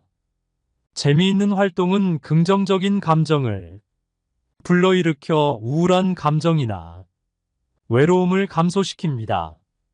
또한 활동이 늘어날수록 자존감과 성취감을 높일 수 있습니다. 5. 수다 떨기. 말하기와 소통은 내면의 부정적인 감정을 발산하고 심리적 긴장을 해소하는 좋은 방법입니다. 심리치료 기법에서는 자기 표현을 통해 생각을 객관적으로 바라보는 연습을 강조하며 수다를 통해 부정적인 생각을 해소하고 감정을 보다 건설적으로 정리할 수 있게 돕습니다. 6. 공부하기. 학습과 지적 활동은 자기 효능감을 높이는 데 도움이 됩니다. 외로움을 다른 목표에 집중하도록 전환하면서 자기에 대한 긍정적 사고와 자존감을 키울 수 있습니다. 목표를 세우고 성취해 나가는 과정을 통해 외로움을 능동적으로 극복할 수 있습니다. 7. 운동하기. 신체 운동은 인지-행동적 접근에서 중요한 기법 중 하나입니다. 운동은 신체적 활동으로 긍정적인 에너지를 충전하게 해주며 엔도르핀 분비로 인해 기분을 좋게 하고 스트레스와 외로움을 감소시키는 효과가 있습니다. 8. 웃음 많이 웃기. 긍정적 감정은 부정적인 감정을 상쇄시키는 힘을 갖고 있습니다. 웃음은 스트레스를 해소하고 부정적인 사고에서 벗어나 긍정적 에너지를 충전하는 데 도움이 됩니다. 이는 심리치료 기법에서 유머나 긍정적인 시각 훈련과도 관련이 있습니다. 9. 자기 자신에게 잘해주기. 자기 돌봄은 자기 수용과 자존감을 높이는 과정입니다. 인지행동 치료에서는 부정적인 자기 평가를 수정하고 스스로를 수용할 수 있는 방법을 강조하며 자기에게 친절하게 대하는 연습은 외로움과 자기 비난을 완화할 수 있습니다. 10. 외로움을 즐길 줄 알기. 외로움을 인정하고 즐기는 것은 부정적 사고의 변화를 유도하는 데 효과적입니다.